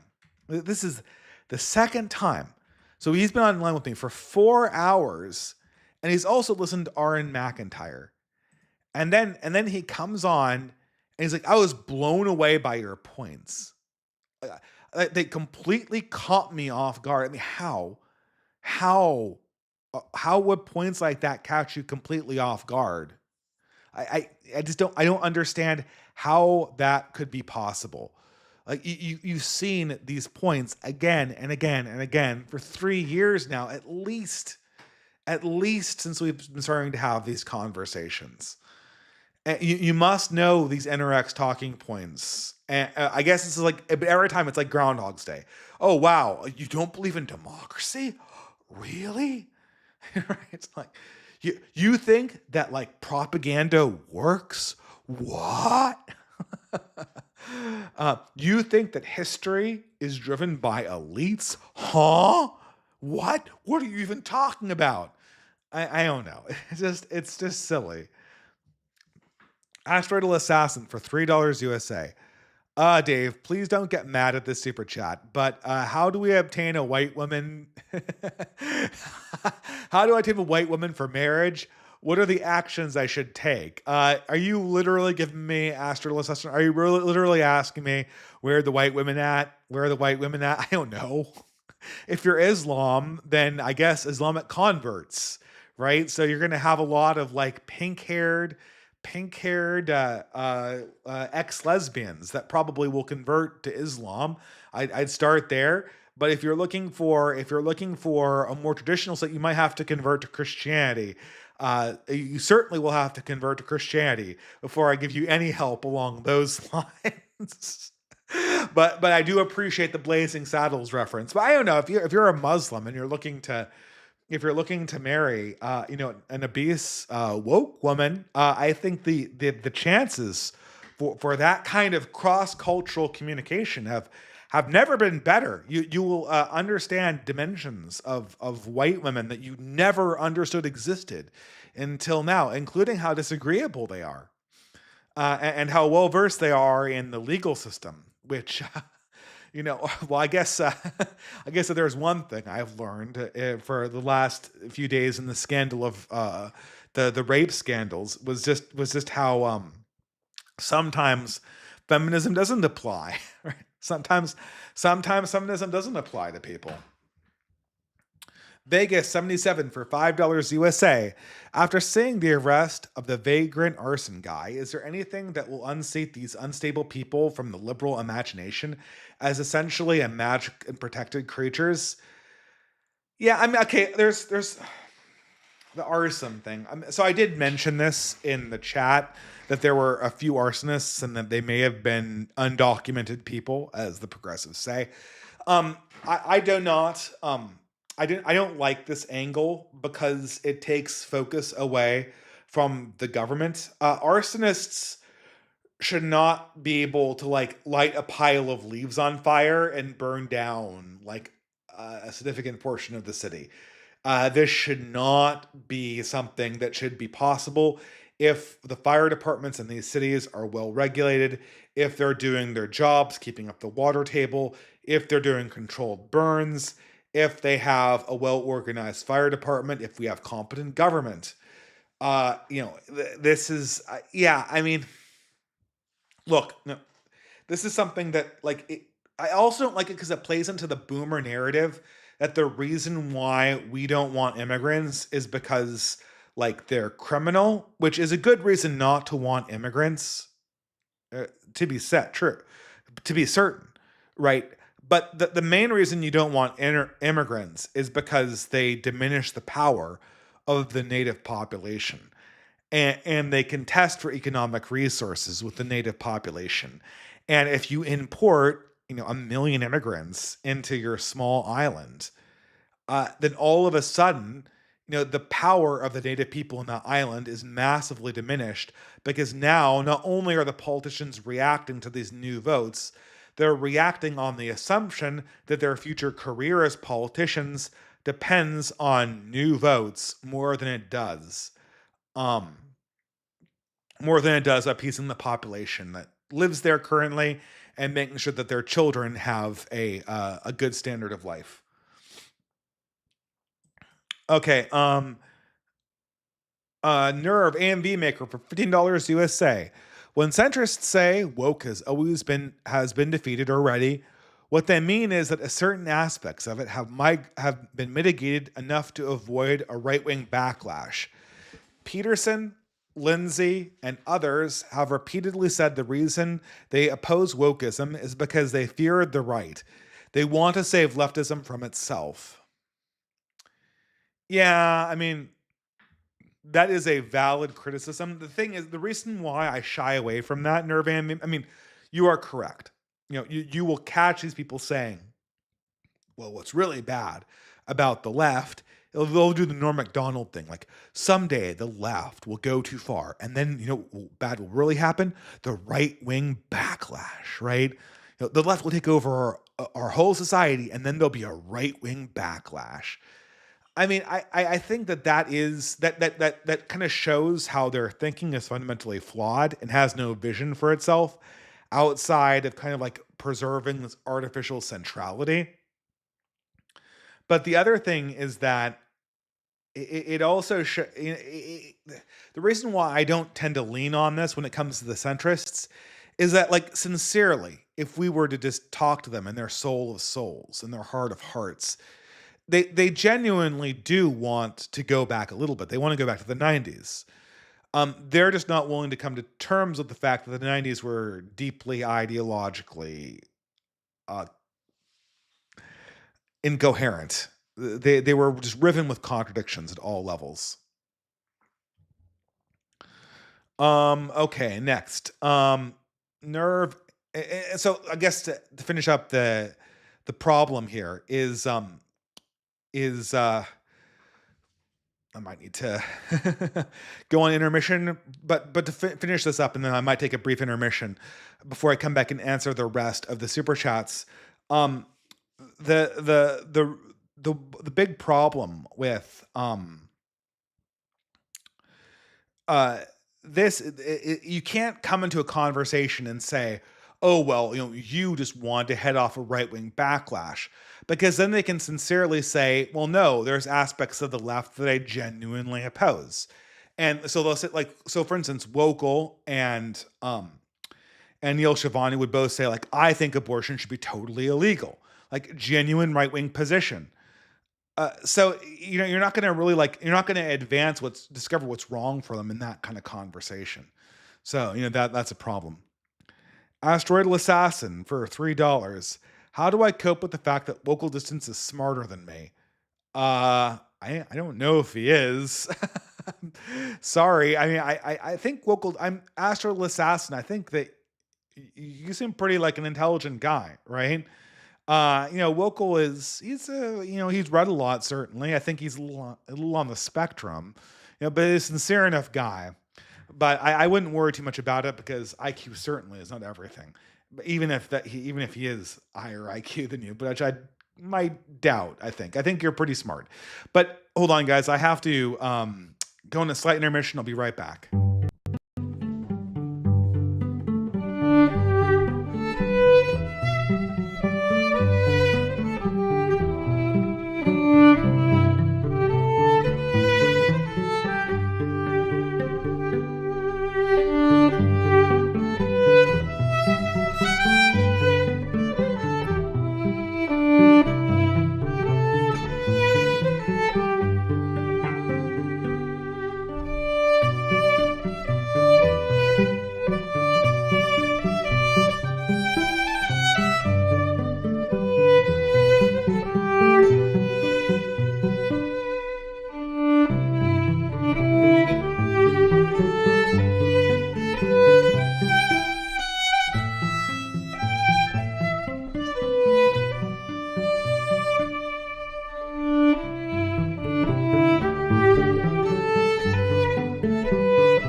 Okay, guys, I think I'm back. Well, I don't think I'm back. I know I'm back. Thank you for being patient. And yeah, going for 3 hours can take a bit out of you. But let's get to the end of these super chats. Just still overcoming a little bit of that bug. So I definitely overestimated how totally over I was before doing the 4 hour live stream. Um, Truddle says for $3, James Lindsay said that I have a disability today. Fake internet achievement unlocked. Well, did he block you though, right? Are you blockworthy? Hope you are all having a good time. P.S. I think you mean Neil Shenvi, not Shivani. Yes, thank you. I mispronounced his name. It's Neil Shenvi. Neil Shenvi. Yeah. That's such a hard name to get right. So why does it say Neil Shivani just roll off the Neil Shenvi? It's the double N's. That's really hard, you know? Neil Shenvi. But yeah, thank you. Wish I saw that earlier so I could have corrected myself. Quartz Sense for $5 USA. Talking about debating with atheists, have you encountered an atheist position that you consider respectable in one of your debates? Or how would you define honest atheism? Well, that's a good question. I think like being a total nihilist is kind of hard to defeat if you just believe in nothing, and or if you're like a skeptic about everything, and if you deny morality outright and meaning outright, and just think that like the material world and power is all that there is. I think that's a very difficult argument to find a defeater for.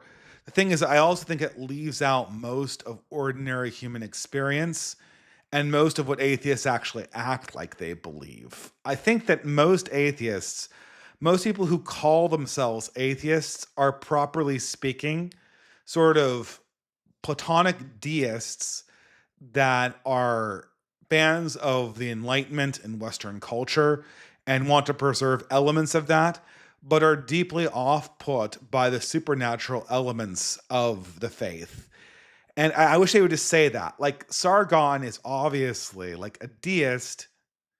He's not an atheist. He believes in meaning. I don't think he's a materialist. He believes in morality. He has read the philosophers. He understands how like these Platonic concepts carry through the traditions that he wants to preserve, both in British common law and also in the culture of Britain generally, either in their pagan or Christian forms. Like he's obviously like a secularized deist who wants to preserve elements of Christian culture.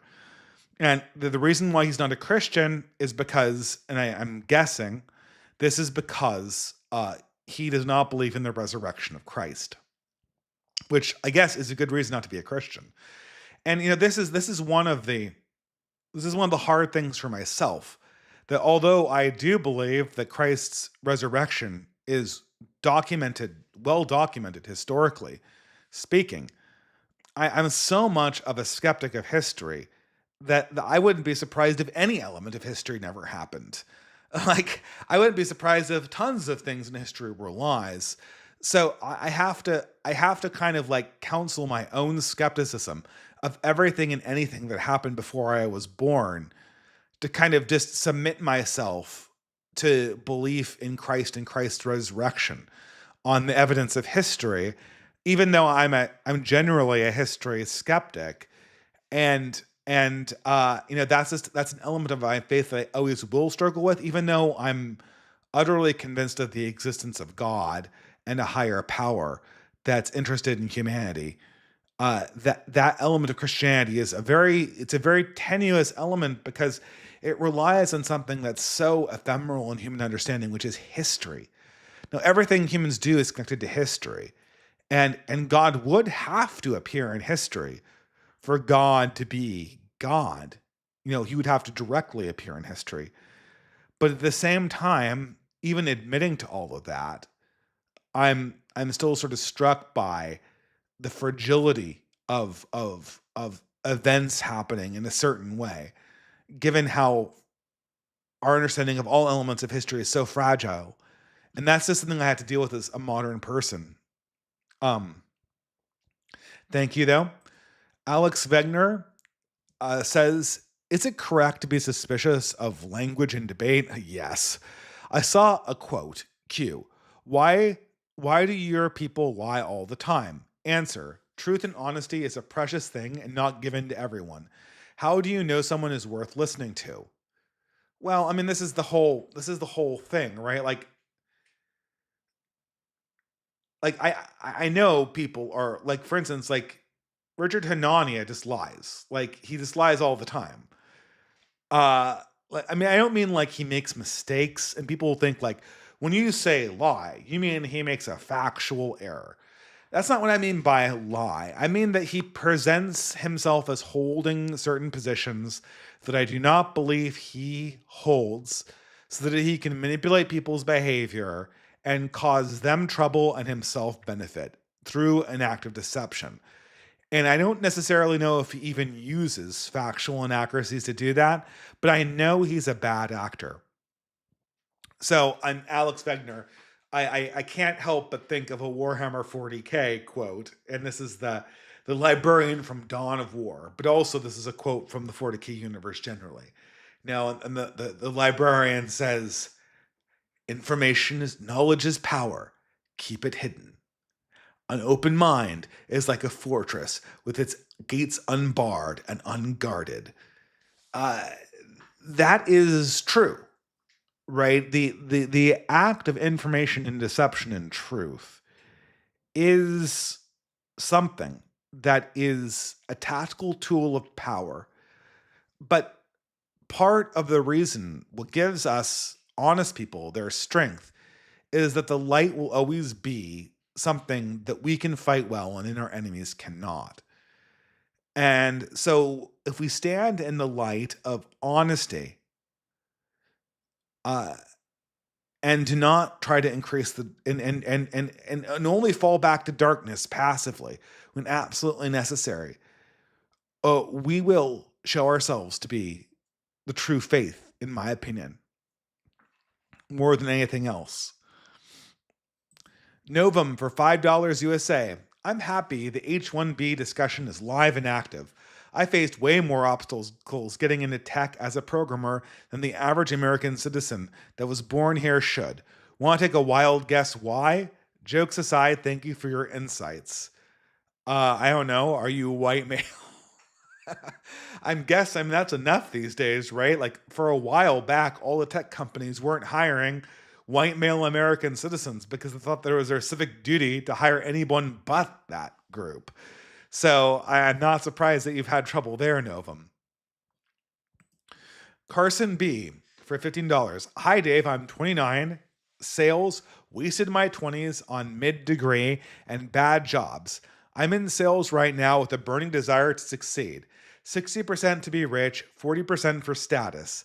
High inductive reasoning and 3D spatial aptitude. Should I keep learning tech skills to stay sales, start a business if I can? Big fan, thanks. Yeah, cross disciplinary knowledge is always useful. Um, I think you should. I just think that, try to look into technical areas that will be alive that not everyone is getting into right now, and try to learn that. And I think that because salespeople need to know about technology. They need to know about that because part of sales is knowing the outside world. Because the sale is the bridge between the person's desires and the actual reality of the outside. Maybe that's marketing. I can never keep marketing and sales separate in my mind. I guess marketing is how it's packaged, and sales is like get them to sign on the line that is dotted. I guess that's the difference. But but sales marketing certainly needs technical knowledge, but sales also does. Because sales is a bridge between humans and utility. I just think everybody should try to keep up their technical skills and excellence because that's just an essential part of being human. Even if it seems kind of like it might be futile, like, learning languages and stuff like that. It's important to keep this stuff up for your own edification and your ability to interact with the world in a productive way. Michael Latorno for $3. China and India are Earth's biggest polluters. I don't get why these climate activists only bitch and moan in America. Well, I do. It's because America pays them. Duh. Right? I mean, who's gonna tolerate climate activism in India? Like, you'd have to actually live in India to do that first, right? You'd actually have to live in India to whine and moan about climate stuff, and that would be a huge I don't know.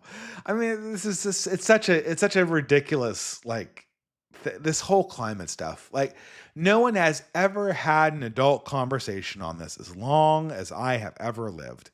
I grew up with a neighbor who was like a big climate activist. He wasn't even like in climatology. And I read all these papers and grew skeptical of some of the larger claims that were being made by movies like An Inconvenient Truth. And then when I brought these objections to him, he had no answers for them. He was just like, "Oh, well, yeah, but the science, this is like appeals to authority. Appeals to authority, no direct answers." And then, 3 months later, I hear him speaking on NPR as a climate expert. Uh, we've never had an adult conversation about climate change. An adult conversation on climate change would focus on mitigation. That's the number one thing. It's a slow change, it's observable. By definition of its predictability, it has to be slow. Because if it was radical and out of control, we couldn't predict it. So they're saying that we can predict a slow increase in the temperatures. We should be able to accommodate for that. And we're going to have to, because again, there's no way we can stop China and India, and we've known that for decades and decades that we were going to have to deal with this, and there's been no conversation on this. It's just been people stopping traffic and defacing buildings and getting into fights and smashing things and vandalism and shutting down nuclear reactors for some bizarre reason. It's like I can't even argue with it. Like, when people shut down nuclear reactors in the name of climate change, I don't know. Like, that is the conversation on climate change. Like, how it's not worth my time to engage with that. But that's where the majority of the left is right now. I mean, it's like, oh, that's not. I can hear the leftist. Oh, that's a straw man. Yeah, okay. But Germany literally did that. So how did it go from being a straw man, only kooky hippies believe in this, to shutting down the energy grid of one of the largest country in Europe and destroying their manufacturing economy? Like, that happened. The discourse was able to get all the way there, and there wasn't a single person to stop it. Cataman 55. I think you're correct that Local believes 1990s are back, but agree with AA that Rufo sponsors will try brute force it because it's best for their ethnic group. Merritt and the Rufo Reich are here. It's fake and solves nothing, but that's what we're going to get. I mean, that Rufo is a great example. I mean, Rufo, I didn't go into this in the talk, but like, his big thing, like, I forgot about this until like 5 minutes before the stream. But he literally had like a stipend to give out for a new investigative reporter. And his best use of that money was essentially to employ like an ex-porn star, because she was hot and she was a woman. Think of what you could do with that money for a young up and coming guy who's now being told like $200,000 a year. That's 3 salaries for the job that Rufo was claiming would make you a professional who could raise a family at $70,000, and he gave that to one person who's not even ideologically aligned. Yeah, I mean, Rufo Reich, I guess. I mean, I don't know. I mean, Rufo has the funders. I guess, like, I don't think we're going to get anything out of Rufo. I mean, I think Rufo during the Biden administration was an ally insofar as that he did very, very useful expose journalism, and he platformed people that were more in our spheres like Yarvin. And I think he even talked to Aaron McIntyre at some stage. But I bet you anything that this is the last we've seen of Rufo. I think he's gonna kind of go back into Con Inc. and we'll get like exposés about plagiarism periodically from various academics who get rubber roomed and get paid the exact same salary to just be full-time activists when they're finally called out as being fraudulent scholars. Yeah. Cataman for another $5 says the left will go back to economic socialism. Talking points. Yeah, that might be difficult because, yeah, but he continues, Con Inc. will defend merit competing with infinite third world immigrant scabs. Don't have to predict, there already are. Well, okay, but then we just join with the left, right? Like what like we can I think this is actually good for us because we can get in on the left's grift and beat them at their own game in this regard. They their ability, so we can go in and say like, okay, fine, we want social programs, we just want to take people's drugs away, we want to have good workers rights, we just want to not be competing with all these immigrants, etc., etc., etc., etc. Like if they play to economic socialism, this can be used to take money away from their allies in government and give it to potentially our allies, which is the goal of all of these political moves.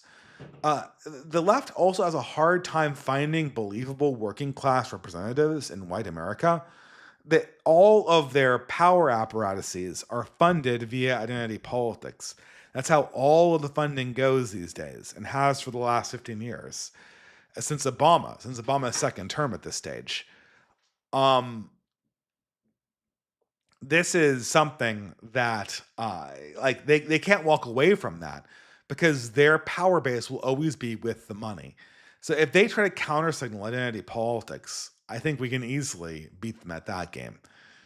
But maybe they'll freeze us out. I can't predict the future at all. Oh, I can't predict the future better than any other person, I guess. Ben Fleming. Oof. The voice is catching up with me, guys. Ben Fleming for $5 USA. In the mind of the evangelical leader, normies are scared that evangelical pastors will turn out to be the stuffy pastor from Footloose. Yeah, exactly. Normies are actually scared that evangelical pastors will turn out to be Ted Haggard. Yeah, I mean, this is just like everything is just so inverted. Like, when have you ever seen that character in real life? When have you ever seen like these fire and brimstone pastors in your entire these are all things that come from the 20th century, if not before that. And we're reacting against the myths of the 20th century like they're real. It's amazing. Sam153 says, "Evening, Dave. Sobering deep dive commentary as always. I've been reading a bit on the Eastern Roman Empire recently. It seems that the Byzantines lost their empire in Constantinople because they let the Turks have Anatolia, among lots of other reasons." Yeah, that was one of them. They also let them have pieces of Greece as well. Could something like the curse of the Ottomans be coming for the West? Well, I guess. I mean, I assume it. I mean, that's you're already kind of saying that with. I mean, the Paul Kingsnorth talk was entitled "Western Civilization is Over," and he's true to a certain extent. Like these old systems, they're not going to survive the generational change. There's no continuity. Like we're not paying for it. There's no professors who are going to carry over teaching Western civilization at the highest levels in university. There's no demand for it in the new students. There's not going to be these different this continuity with the old world. Like the boomers broke it, and they refused to let anyone repair it again and again and again when people tried to do reforms. And I mean, the only way they could stop this is if they sort of funded an alternative academy underneath the current system. But as far as we're concerned, we have to build from square one. I mean, not square one anymore, because hopefully everyone here is doing things in real life, building community. We have resources available. I always tell people to DM me about basket weaving. I'm on X, Greenman6, if you're not following me. I'll put that in the description if you want.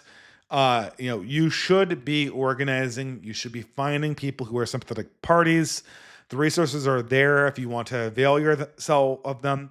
We can't guarantee they're in every area, obviously, but they're in a lot of areas at this stage. So this is really what we're looking at. And I mean, the immigrants are already here. The immigrants are already here. There already is going to be a disempowerment of the natives. The question is what happens after.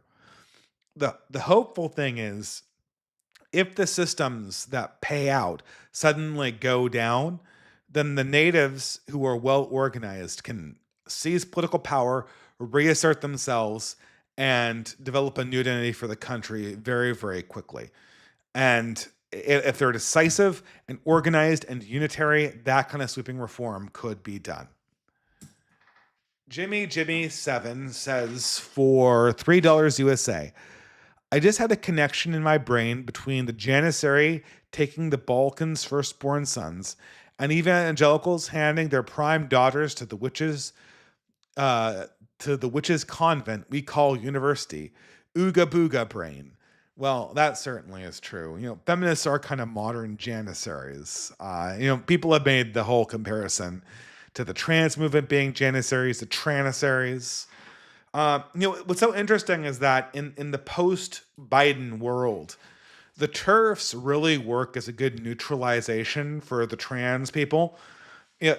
Maybe those guys should fight while people who are actually serious about politics decide how we're going to restructure our economy that actually makes sense. I think that's the only option we have going forward.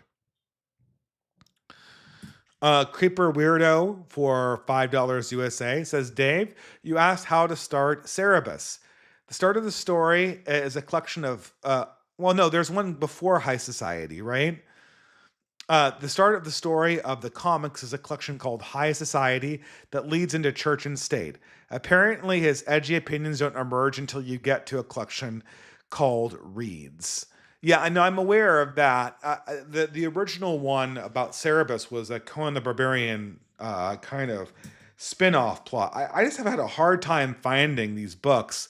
I went to an old comic shop in my hometown, and I got a bunch of the old trade comics that you get on issues, and I read a bunch of them. They're kind of cool, but again, it's so episodic that it's hard to kind of come in the middle of the story and pick it up that way. I don't know. I find Dave Sim to be an incredibly interesting character, a very polarizing person. I feel like he's kind of like the anti-Neil Gaiman.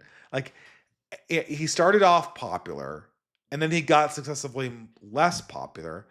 Every one of his contemporaries, like Eastman and Lard, they did a lot of Ninja Turtle crossovers.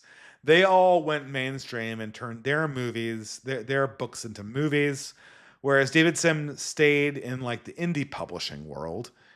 And then when everyone else was kind of getting rich, David Sim went crazy and died, and actually wrote an ending for his character where he died. And very politically incorrect as well. So in many ways, he's like the anti-Neil Gaiman. And Neil Gaiman's like a male feminist, and David Sim's like a misogynist. Right? And so the contrasts continue on and on and on. Sean Schaefer for $3 USA. I will have to save the stream for tomorrow. One thing is funny about the Tate thing is that the ethnicity of the kids is never mentioned. White guys still very much dislike Tate and his ilk. Well, one thing is funny about Tate thing is that the ethnicity of the kids is never mentioned. Well, you think that white guys don't like it, but that's not true. I know white guys who like Andrew Tate. Oh, he's a masculinity influence. I know he is a Muslim, Yeah, I know he's a follower of Islam, and if you're a purist, that's like a big red flag. But like these 13, 14-year-old guys don't care about that. They care that he's getting all the girls and has like all these Bugattis and is an MMA fighter and all this stuff. That's what people care about when they talk about this Tate guy, of these young guys. These young guys don't care about, like, you're thinking of like autists in college who might not like this guy. But I'm 90% sure that what all of these Christian pastors are complaining about, like this my body, your body, my choice, Nick Fuentes things, it's like kids hear this online and then they repeat it and they don't even understand what they're saying. They just know that it gets a rise out of people. And like and every single time the authorities do the exact worst thing. They turn it into like a political issue, which is, it's not, it's kids misbehaving. Come on. Creeper Weirdo for $3 USA. I've also watched all through The Prisoner for the 60s and 70s, and I really loved it. It could be great watching all those fun older 70s to 2000 movies and shows. I am a huge Prisoner fan. I'm a huge Patrick McGowan fan. I pretty much know that show. Watched it 2 or 3 times. So I don't know if I really need to watch it again. The the graphics are really kind of hokey, or the graphics, like the special effects.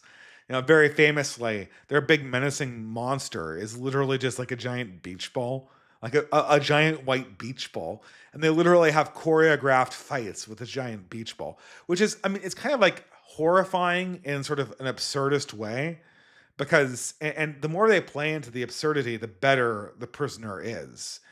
And it's best interpreted as a surrealist take on James Bond. And Patrick McGowan was supposed to be the original James Bond. Cataman 55. Great point on physical proximity versus actual meaning. Neil supports the Civil Rights Act and thus supposedly doesn't want people to associate as Christians, which is supposedly his big solution to everything. Well, yeah, I mean, the Civil Rights Act is kind of vague about that. Um, but like if you read the implications the way many have, then you shouldn't be able to have any segregated societies, including segregated societies of Christians. But I mean, like it's just like an ethnogenesis along Christian lines cannot happen in this age. Like it's not that might happen in like 200 years. It cannot happen now. Right now, Christianity needs to stop dying and needs to cultivate strong male leaders. That is the object that's in front of it right now. But thank you, Cataman. Inspiring Misanthrope for $20. Evening, Dave. Got a job interview tomorrow. Prayers appreciated. Well, thank you very much. I will offer the prayers up silently. Zoomers, young white men, are explicitly and legally locked out of the lower rung. I think your banner is relevant today. This is a war of belief. For our struggle is not against flesh and blood, but against the rulers, against the powers and principalities. Yeah, and I still believe it is a war of belief. It is a war of belief. The unifying ideology that will give humanity a new vision for the future is what's being fought over right now. And we need to be able to talk about things in terms of that. But it also requires a certain realism about things that are not belief, like distance and ethnicity and, God forbid, race, and the need for borders and the need for order. And like, if every time you bring up one of these problems, people say, like, "Oh, you're making an idol out of this," right? Like, you're making an idol out of this. It becomes like this insufferable thing. Like, you have a political conversation with a Christian, like, and he's losing. Like, is the response going to be like, "Well, you're making an idol out of politics by beating me in this conversation about politics"? Like, that's absurd, right? Is this how everything works? Like, if I'm a Christian computer programmer and the non-Christian writes better code than me, do I say like, "Well, you made an idol out of code"? I mean, maybe that's literally what they do say, right? Who knows? Ben White for $5 USA. Hi, Dave. I recently got a job and am ready to get started. I had to go through dozens of interviews to get 3 offers. Well, that always is the case. Modern job search is so unbalanced. The companies are free to ghost or do whatever they want, while I have to play along. Well, yeah, that's true. Yeah, that is absolutely true. Um, but hey, you got a job, and that's a great deal, Ben. That's a cause of celebration. I'm glad to see that everyone's getting employed because it's really bad to be unemployed, just generally, guys. Just don't do it. It's not worthwhile. Unless you have something that you're working on, like a YouTube channel that's consuming the majority of your time and that's making you a little money on the side, and that could grow into something. Uh, you know, it's yeah, it's always be working. For most men, they need, including myself, we need to have a job that we do every single day and that generates money for our families, just for psychological reasons. Aspiring misanthrope for $10 USA. I realize the normie left guy at work is very much in the same camp as me. Low wages, no route up, bosses who don't listen. How would you break him out of the John Stewart cycle? I just want to talk about ideas. He counters with vitriol against CEOs and Republicans. Honey, not vinegar. Good night. Well, I don't know. Like, why don't you first of all, fuck CEOs. I'm sorry, I'm sweary today, but like I'm serious. Like I don't know. No. Why should I be loyal to a power apparatus of a financial system that makes up money and then just hands it off to investors to artificially inflate the values of companies? And then lets them rug pull people, like apparently several of the Republican leaders are. And the same thing for Republicans. Like I'm not loyal to the Republican Party. I mean, they're slightly better than the Democrats, but in non-election years, that's completely irrelevant. It's completely irrelevant. Republicans are just the lesser of two evils. So you can sympathize with him on those points. And in the meantime, just feed him based books. Like give him Gene Wolfe, right? Like Gene Wolfe just feels based. Or I don't know, give him Dune. Everyone's read Dune, right? It feels like there's so many avenues that you can make normie people think differently than Jon Stewart, or just scoff at Jon. I mean, Jon Stewart's really lame. I'm so tired of Jon Stewart. I want something that's actually classic. I want something that actually feels wholesome, and like this sort of like clapter that we've been doing. How long have we been doing Jon Stewart? We've been doing Jon Stewart since like 2002, 2003, 23 years of this comedy form, and nobody's tired of it yet. Nobody's tired of this stupid, like, we're gonna read the news to you and like mug for the camera. I can't stand it anymore. It's so infuriating. It's so insufferable. It's so grating. I would just propose that these like Jon Stewart Reddit ideas are past their expiration date and people are thinking in different directions.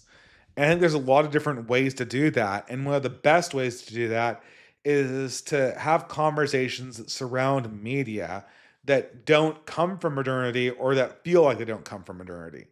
Like I saw Nosferatu the other night. It was okay. But what I liked about it is even though it was like it had, horrific amounts of like sex and violence that are decidedly only could be in a modern movie, the rest of the movie and the logic of the movie felt like something that came from the old world. Not least of which because like there actually what there was it ends kind of tragically, but they actually depicted a happily married white heterosexual family. Like that actually was a thing. I couldn't believe it. Like he wasn't abusive. He wasn't a bad friend. He didn't betray anybody. He played by the rules. He had a family, and it was like, and his wife was blonde, and his two girls were blonde too. Like it existed in this movie. Like it feels like it comes from the old world. I don't know. It's so weird what we're grateful for in this cultural desert. It really is. Rotten meat for $10 USA. The centrists always argue like they're in charge. They are absolute sovereigns, raining endless harassment and ridicule on those who deviate from the divinely mandated center. Even lefties at least pretend like they're rebels and their ideas are persuasive. Yeah, I mean, centrists are totally insufferable in this regard. Like, for me, it kind of ended with Adam and Sitch. Like, that whole grift, that whole complete and absolute grift was like, I just couldn't take it anymore. Like, part of their audience really defected when I started arguing with them. But then the rest of their audience was just like these short, fat otaku people who all they wanted to do was just kind of keep the gravy train going on dopamine video games and porn. And like that and wokeness. Like that was it. And those people would continuously be the ones who were like their big contributors. And it's it I couldn't take it anymore. I kind of despair. Like, I'll talk to people one on one if any centrist wants to come on and have a discussion with me, but it's just going to be really basic questions because I don't think anyone can answer really basic questions anymore. I think it's all just kind of ridiculous at this stage, and everyone knows that our government needs to be completely reformed and remade, and everyone kind of knows that Trump is not going to do it, but we're all kind of trying to position ourselves so that whatever doesn't happen in the Trump administration, we're at a better political position for what happens after Trump. I mean, then that's just it. Rotten meat for $5 USA. Lefties are half hearted fans. They wait their whole lives to say the clever thing and look for society to prompt them. Yeah, I mean, it kind of feels like it kind of feels like that. It kind of feels like that Vivek Ramaswamy tweet when someone replied to him with his whole high school, like how the nerds were right in high school, and how the jocks and the cheerleaders were all wrong. And someone replied and saying, "You've been waiting since freshman year of high school to post this tweet." And so much of leftism feels exactly like that. You've been waiting your entire life to post that, haven't you? You just know they have. Charles Mackey for $20 USA. Good evening, he says. Well, thank you very much. Good evening. Thank you for sparing my voice because I'm nearing the end. Constant Manifold for $3 USA. As a young engineer, it feels the two choices are soul-sucking scrum hell or being contracted by the same aforementioned behemoth. Either way, you're dealing with the chronic allergy to authority. Well, I mean, how bad? I mean, you're doing scrums and scrums are irritating, but isn't that kind of like, I mean, it's work, right? I mean, we're pulling a paycheck. I don't like it either, but we're pulling a paycheck. We can't ignore that part of it for sure. Generico for $10 USA. Sorry I can't watch live, Dave. I hope you've given some thought towards my question about how we define a people. Can't wait to watch later. You always do great work. Well, I mean, I think, a people is. Look, I mean, I would say that, like, what creates a people is common historical narrative. And that's why, multiracial societies eventually have to pick one thread to kind of base their peoplehood around, even if they have contributions from other people, right? So, very famously, modern Italians are combinations of people like Romans and Etruscans and Lombards. But modern Italians trace the story of their peoples through the Romans, and you'll see this all over the place. Like, France are Gauls and Franks, but they trace their story through mainly the Gauls. And so, you need religion to be the basis of a peoplehood and an ethnogenesis. But the flower that grows out of the soil is a common narrative about history, history, history, history. And almost always the genetic line, you know, with its various admixtures, is part of that historical story. Which is why there's no such thing as multiracial ethnogenesis. It always is normalized. Okay. So will Acolyte for $5 USA.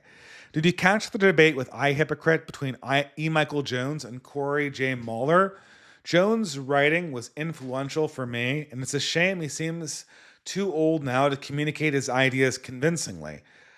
Yeah, I saw a little bit of that, and I got the impression that Mueller was just talking circles around Jones just because he was a younger man.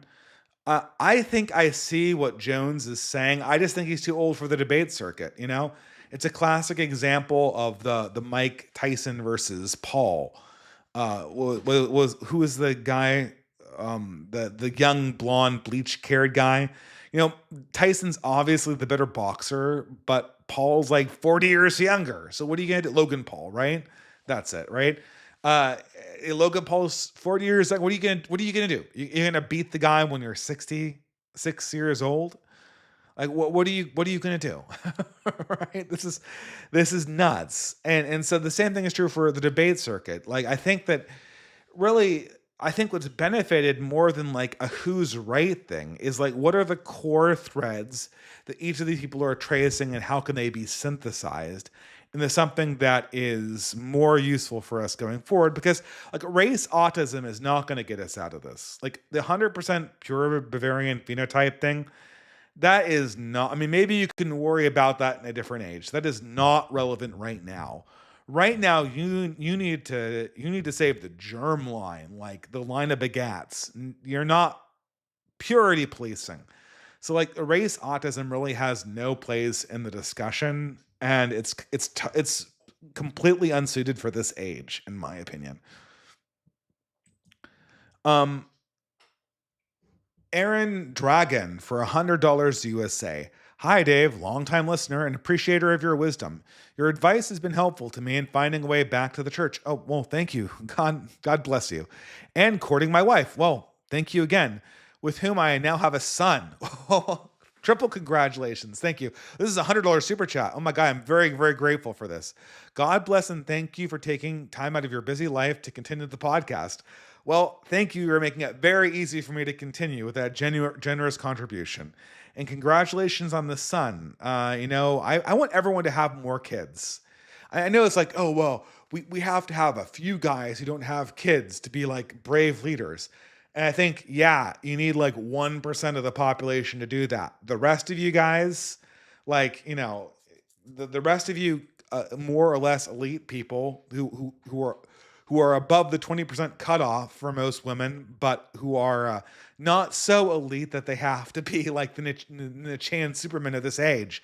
Like the rest of you should be dedicating your time to families and earning money for them. Not to sound like Charlie Kirk and the rest of the wife guys, but like that is for the majority of men our calling, including myself.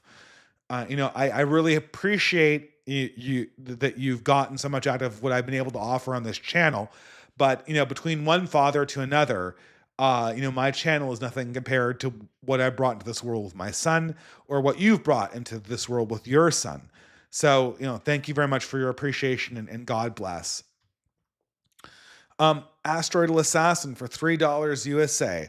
Tell you what, if you guys send me a pretty white woman and she asks me to convert to Christianity right now, I'll take it as a sign from God and I will convert to Catholicism.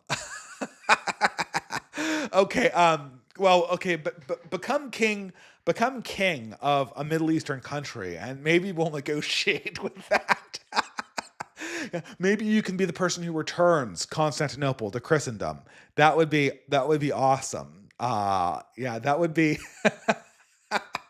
that would be like the height of irony for all of the 4chan trolls. That like miscegenation is what brought back Constantinople and Turkey into the kingdom of Christendom after 100 years or 500 years of brutal war, brutal race war across the Balkans.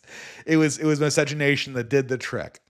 I'll take that under advisement. Unfortunately, I have not a daughter. I have no princess in this negotiating. I have only sons.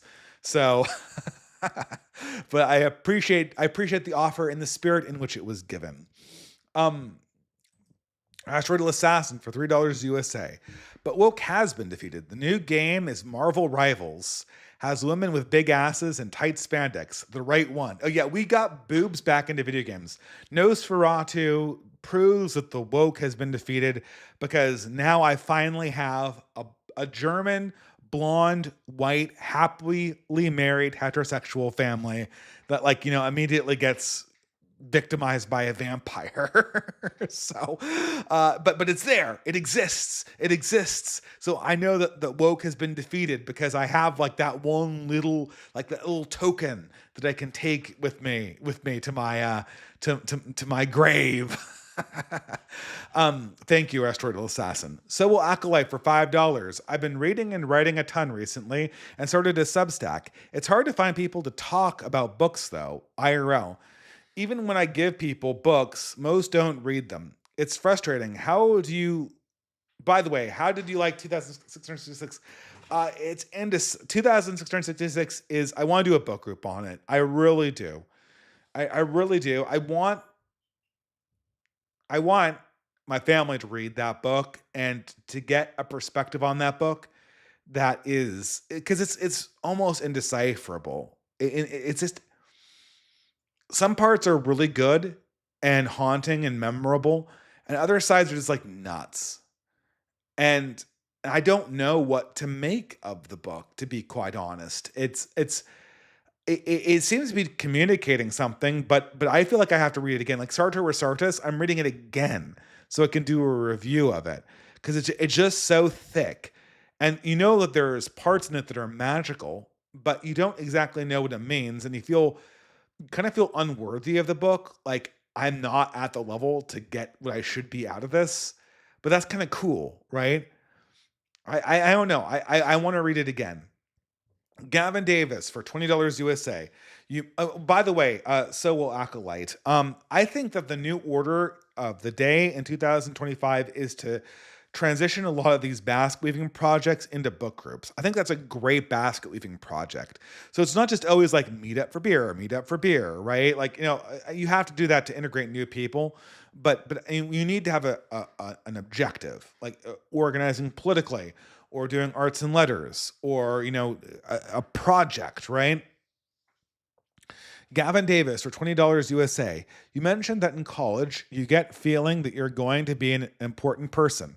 I don't know about others, but I don't get this feeling because the actual content of the classes I'm in are so basic. College has been dumbed down for stupid people. Hard to feel like you're going to do a lot when you've learned jack. Yeah, I've heard that college has really declined in the past few decades since I've been there. I definitely get the sense that Zoomers, like, it's easier and it's also, it feels like high school part two. Like it's a repetition of high school. I mean, my college classes were fairly challenging, a lot of them, in engineering at least. And because of that, you felt like I am going through this process where I prove myself to be like a hardcore engineer. And the later ones, they kind of like passed you through because they all the weed out classes are early in the program. Uh, so a lot of the harder ones later on were, but like if you took pride in it, you'd go and understand statistical thermodynamics anyway, just because like you were a hardcore engineer.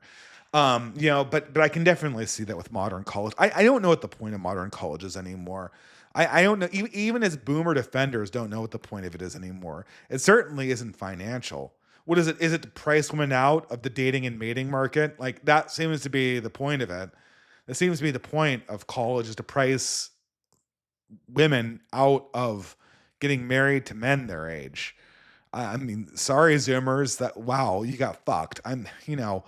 Um, Constant Manifold for $5. Do you see a monastic life becoming more prominent in the future? It feels like there is a thirst from outside of society. There is. It's just the problem with uh, the problem with I mean, the Catholic Church, there are some based monastic orders in the Catholic Church, but the leadership, I don't think, wants to make them very prominent. What there is a demand for is that there is a demand for it, from how I see it, is for mendicant orders to preach austere living to lay people. And I think that is that's hard because the mendicant orders the church does have, it seems like it wants to keep them under wraps. It feels like that's not part of its image it wants. This is all vague impressions, but I get the sense there's a lot of boomer preaching about giving to the poor. I hear all that all the time. But there's not much mendicants preaching about how we need to be living more austerely or downsizing our lives. And that is something that I don't know. It's a strange thing. I certainly am not in a position to become a monk or a mendicant preacher, but I wouldn't be surprised if there's somebody in our time who takes on that role. Like Russell Brand looks like he missed his great opportunity of being like a crazy holy fool who's like some kind of like orthodox like lunatic that went around and like like Peter the beggar or whatever, like all these crazy people. That was his great calling, and like a shitty rock and roll career got in the way.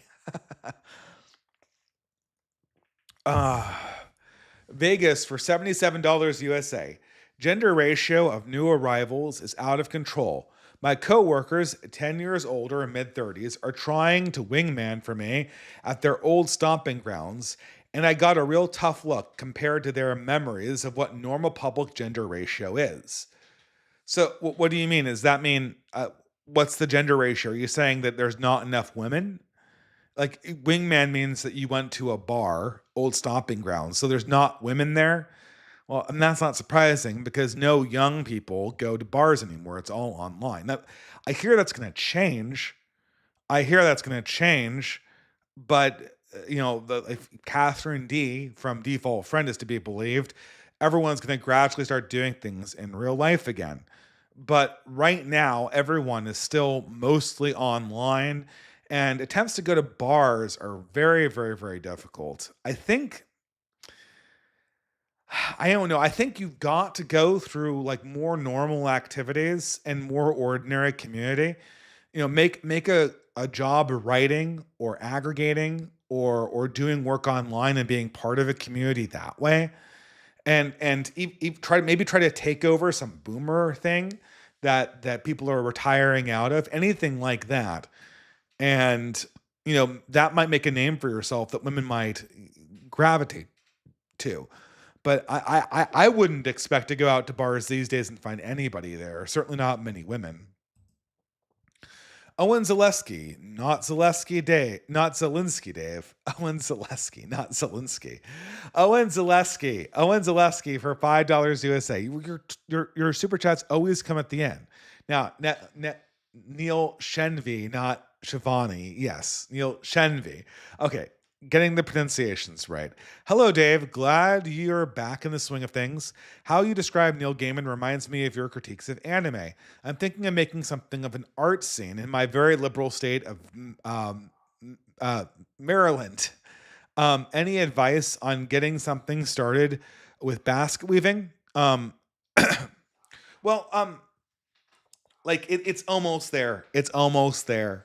It's I would start it. I would start contact the Virginia and the DC area basque weavers and see where they are. There's a big group in Virginia. There's another group in Maryland, I think, too. And there certainly is one in the Mid-Atlantic region that I was doing. It's hard without influencers there but there are some influencers out there now that might be able to help you out with this thing.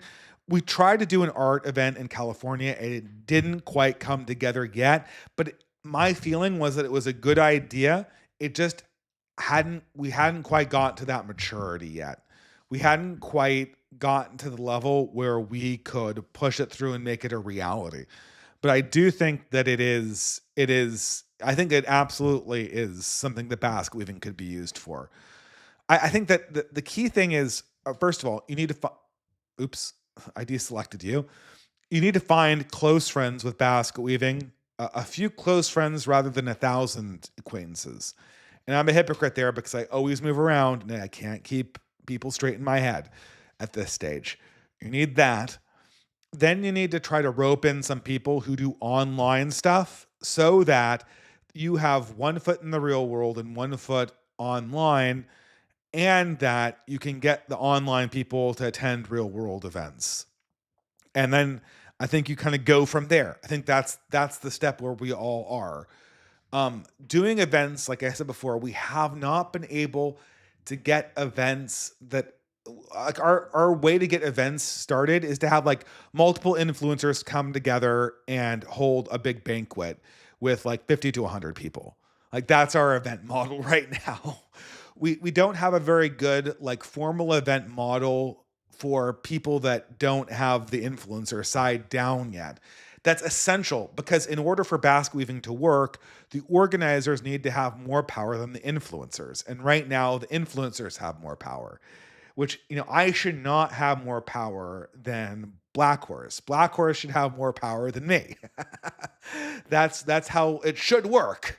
But it doesn't currently, because the internet turns everything on top of its head. It makes influencing more important than organizing and leading, and it makes feminine stuff more important than masculine stuff. And when you do that, human society can't come together. Andrew Frigon for $5 USA. Living in Rhode Island and I feel so isolated and community building feels impossible.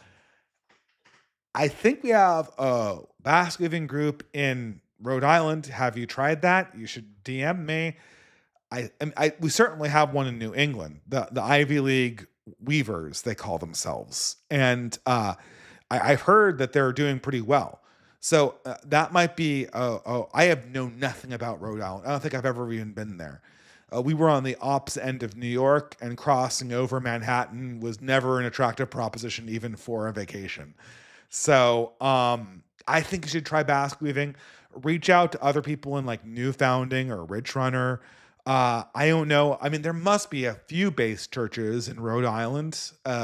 Usually, churches on the East Coast are a little bit more based than the ones on the West, depending on where you are. I would try all those avenues if you could. But I feel you, man. I feel you. I know how it is being in your 20s. It really sucks. I hated Fridays in particular, where I didn't have anything to do. Get off of work and you're like, now is the time where I hang out with friends. And you're an adult and you're not in college and you don't have any friends. And you're like, what am I doing with my life? Like, I worked all week for this. But yeah, yeah, I hate, anyway, there are resources available. Follow hobbies, follow churches, definitely follow ideological organizations and political groups that are run by based people. And I think we can make it work out. I really do think we are building something here. Nerve and VMaker for $5. Thank God for my voice, the last one of the night. Anyone with experience in gaming community know this lack of coding skills is BS. The US is full of young men who mod and code video games in their free time while working on fast food restaurants. The skill is there, but our elite hate them. Yeah, I mean, that's true. And hacking is way more valuable than going to a stupid code boot camp. That's for sure. I do not know what these boomers are talking about. I cannot explain boomer actions without kind of postulating that they just hate young white men. Like, I don't know. And even the conservative ones, it just feels like, the purpose of a system is what it does. I mean, I know how I know how it is to be on the opposite end of this. Like, you have Zoomers and they're just like, fuck you, man. Fuck you for making it. And I'm like, gee, I'm sorry for getting married and having a job. Like, I don't not sympathize with you. And then when you try to give them advice, they're like, this advice is all from when things were better. And like, well, yeah, because it's advice from my youth. What do you want? Advice from experiences that I don't have? I I can extrapolate based on my experiences. I know things are getting worse. And so the people who are 10 years younger than you are going to turn around and say that all your advice is bad because since things are currently getting worse, they'll have it worse than you.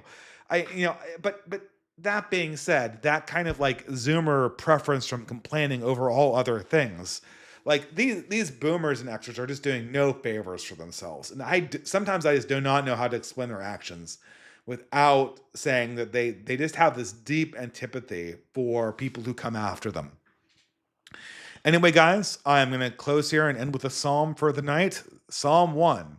Blessed is the one who does not walk in the ways of the ungodly, or stand in the ways of sinners, nor sitteth in the company of scorn. Pardon me. Um, But those who delight in the law of the Lord and meditate on his law day and night, that person is like a tree planted by the streams of water, which yields its fruit in season, and whose leaf does not wither. Whatever they do prospers. Not so are the wicked, they are like the shaft that the wind blows away. Therefore the wicked will not stand in the judgment, nor sinners in the assembly of the righteous. For the Lord watches over the ways of the righteous, but the ways of the wicked lead to destruction. Thank you guys for joining me for Fiddler's Green number 54, and I'll see you probably in 2 weeks. God willing, I can get my Substack essays done by that time and not leave people hanging who I've promised things for. But thank you for joining me, and I will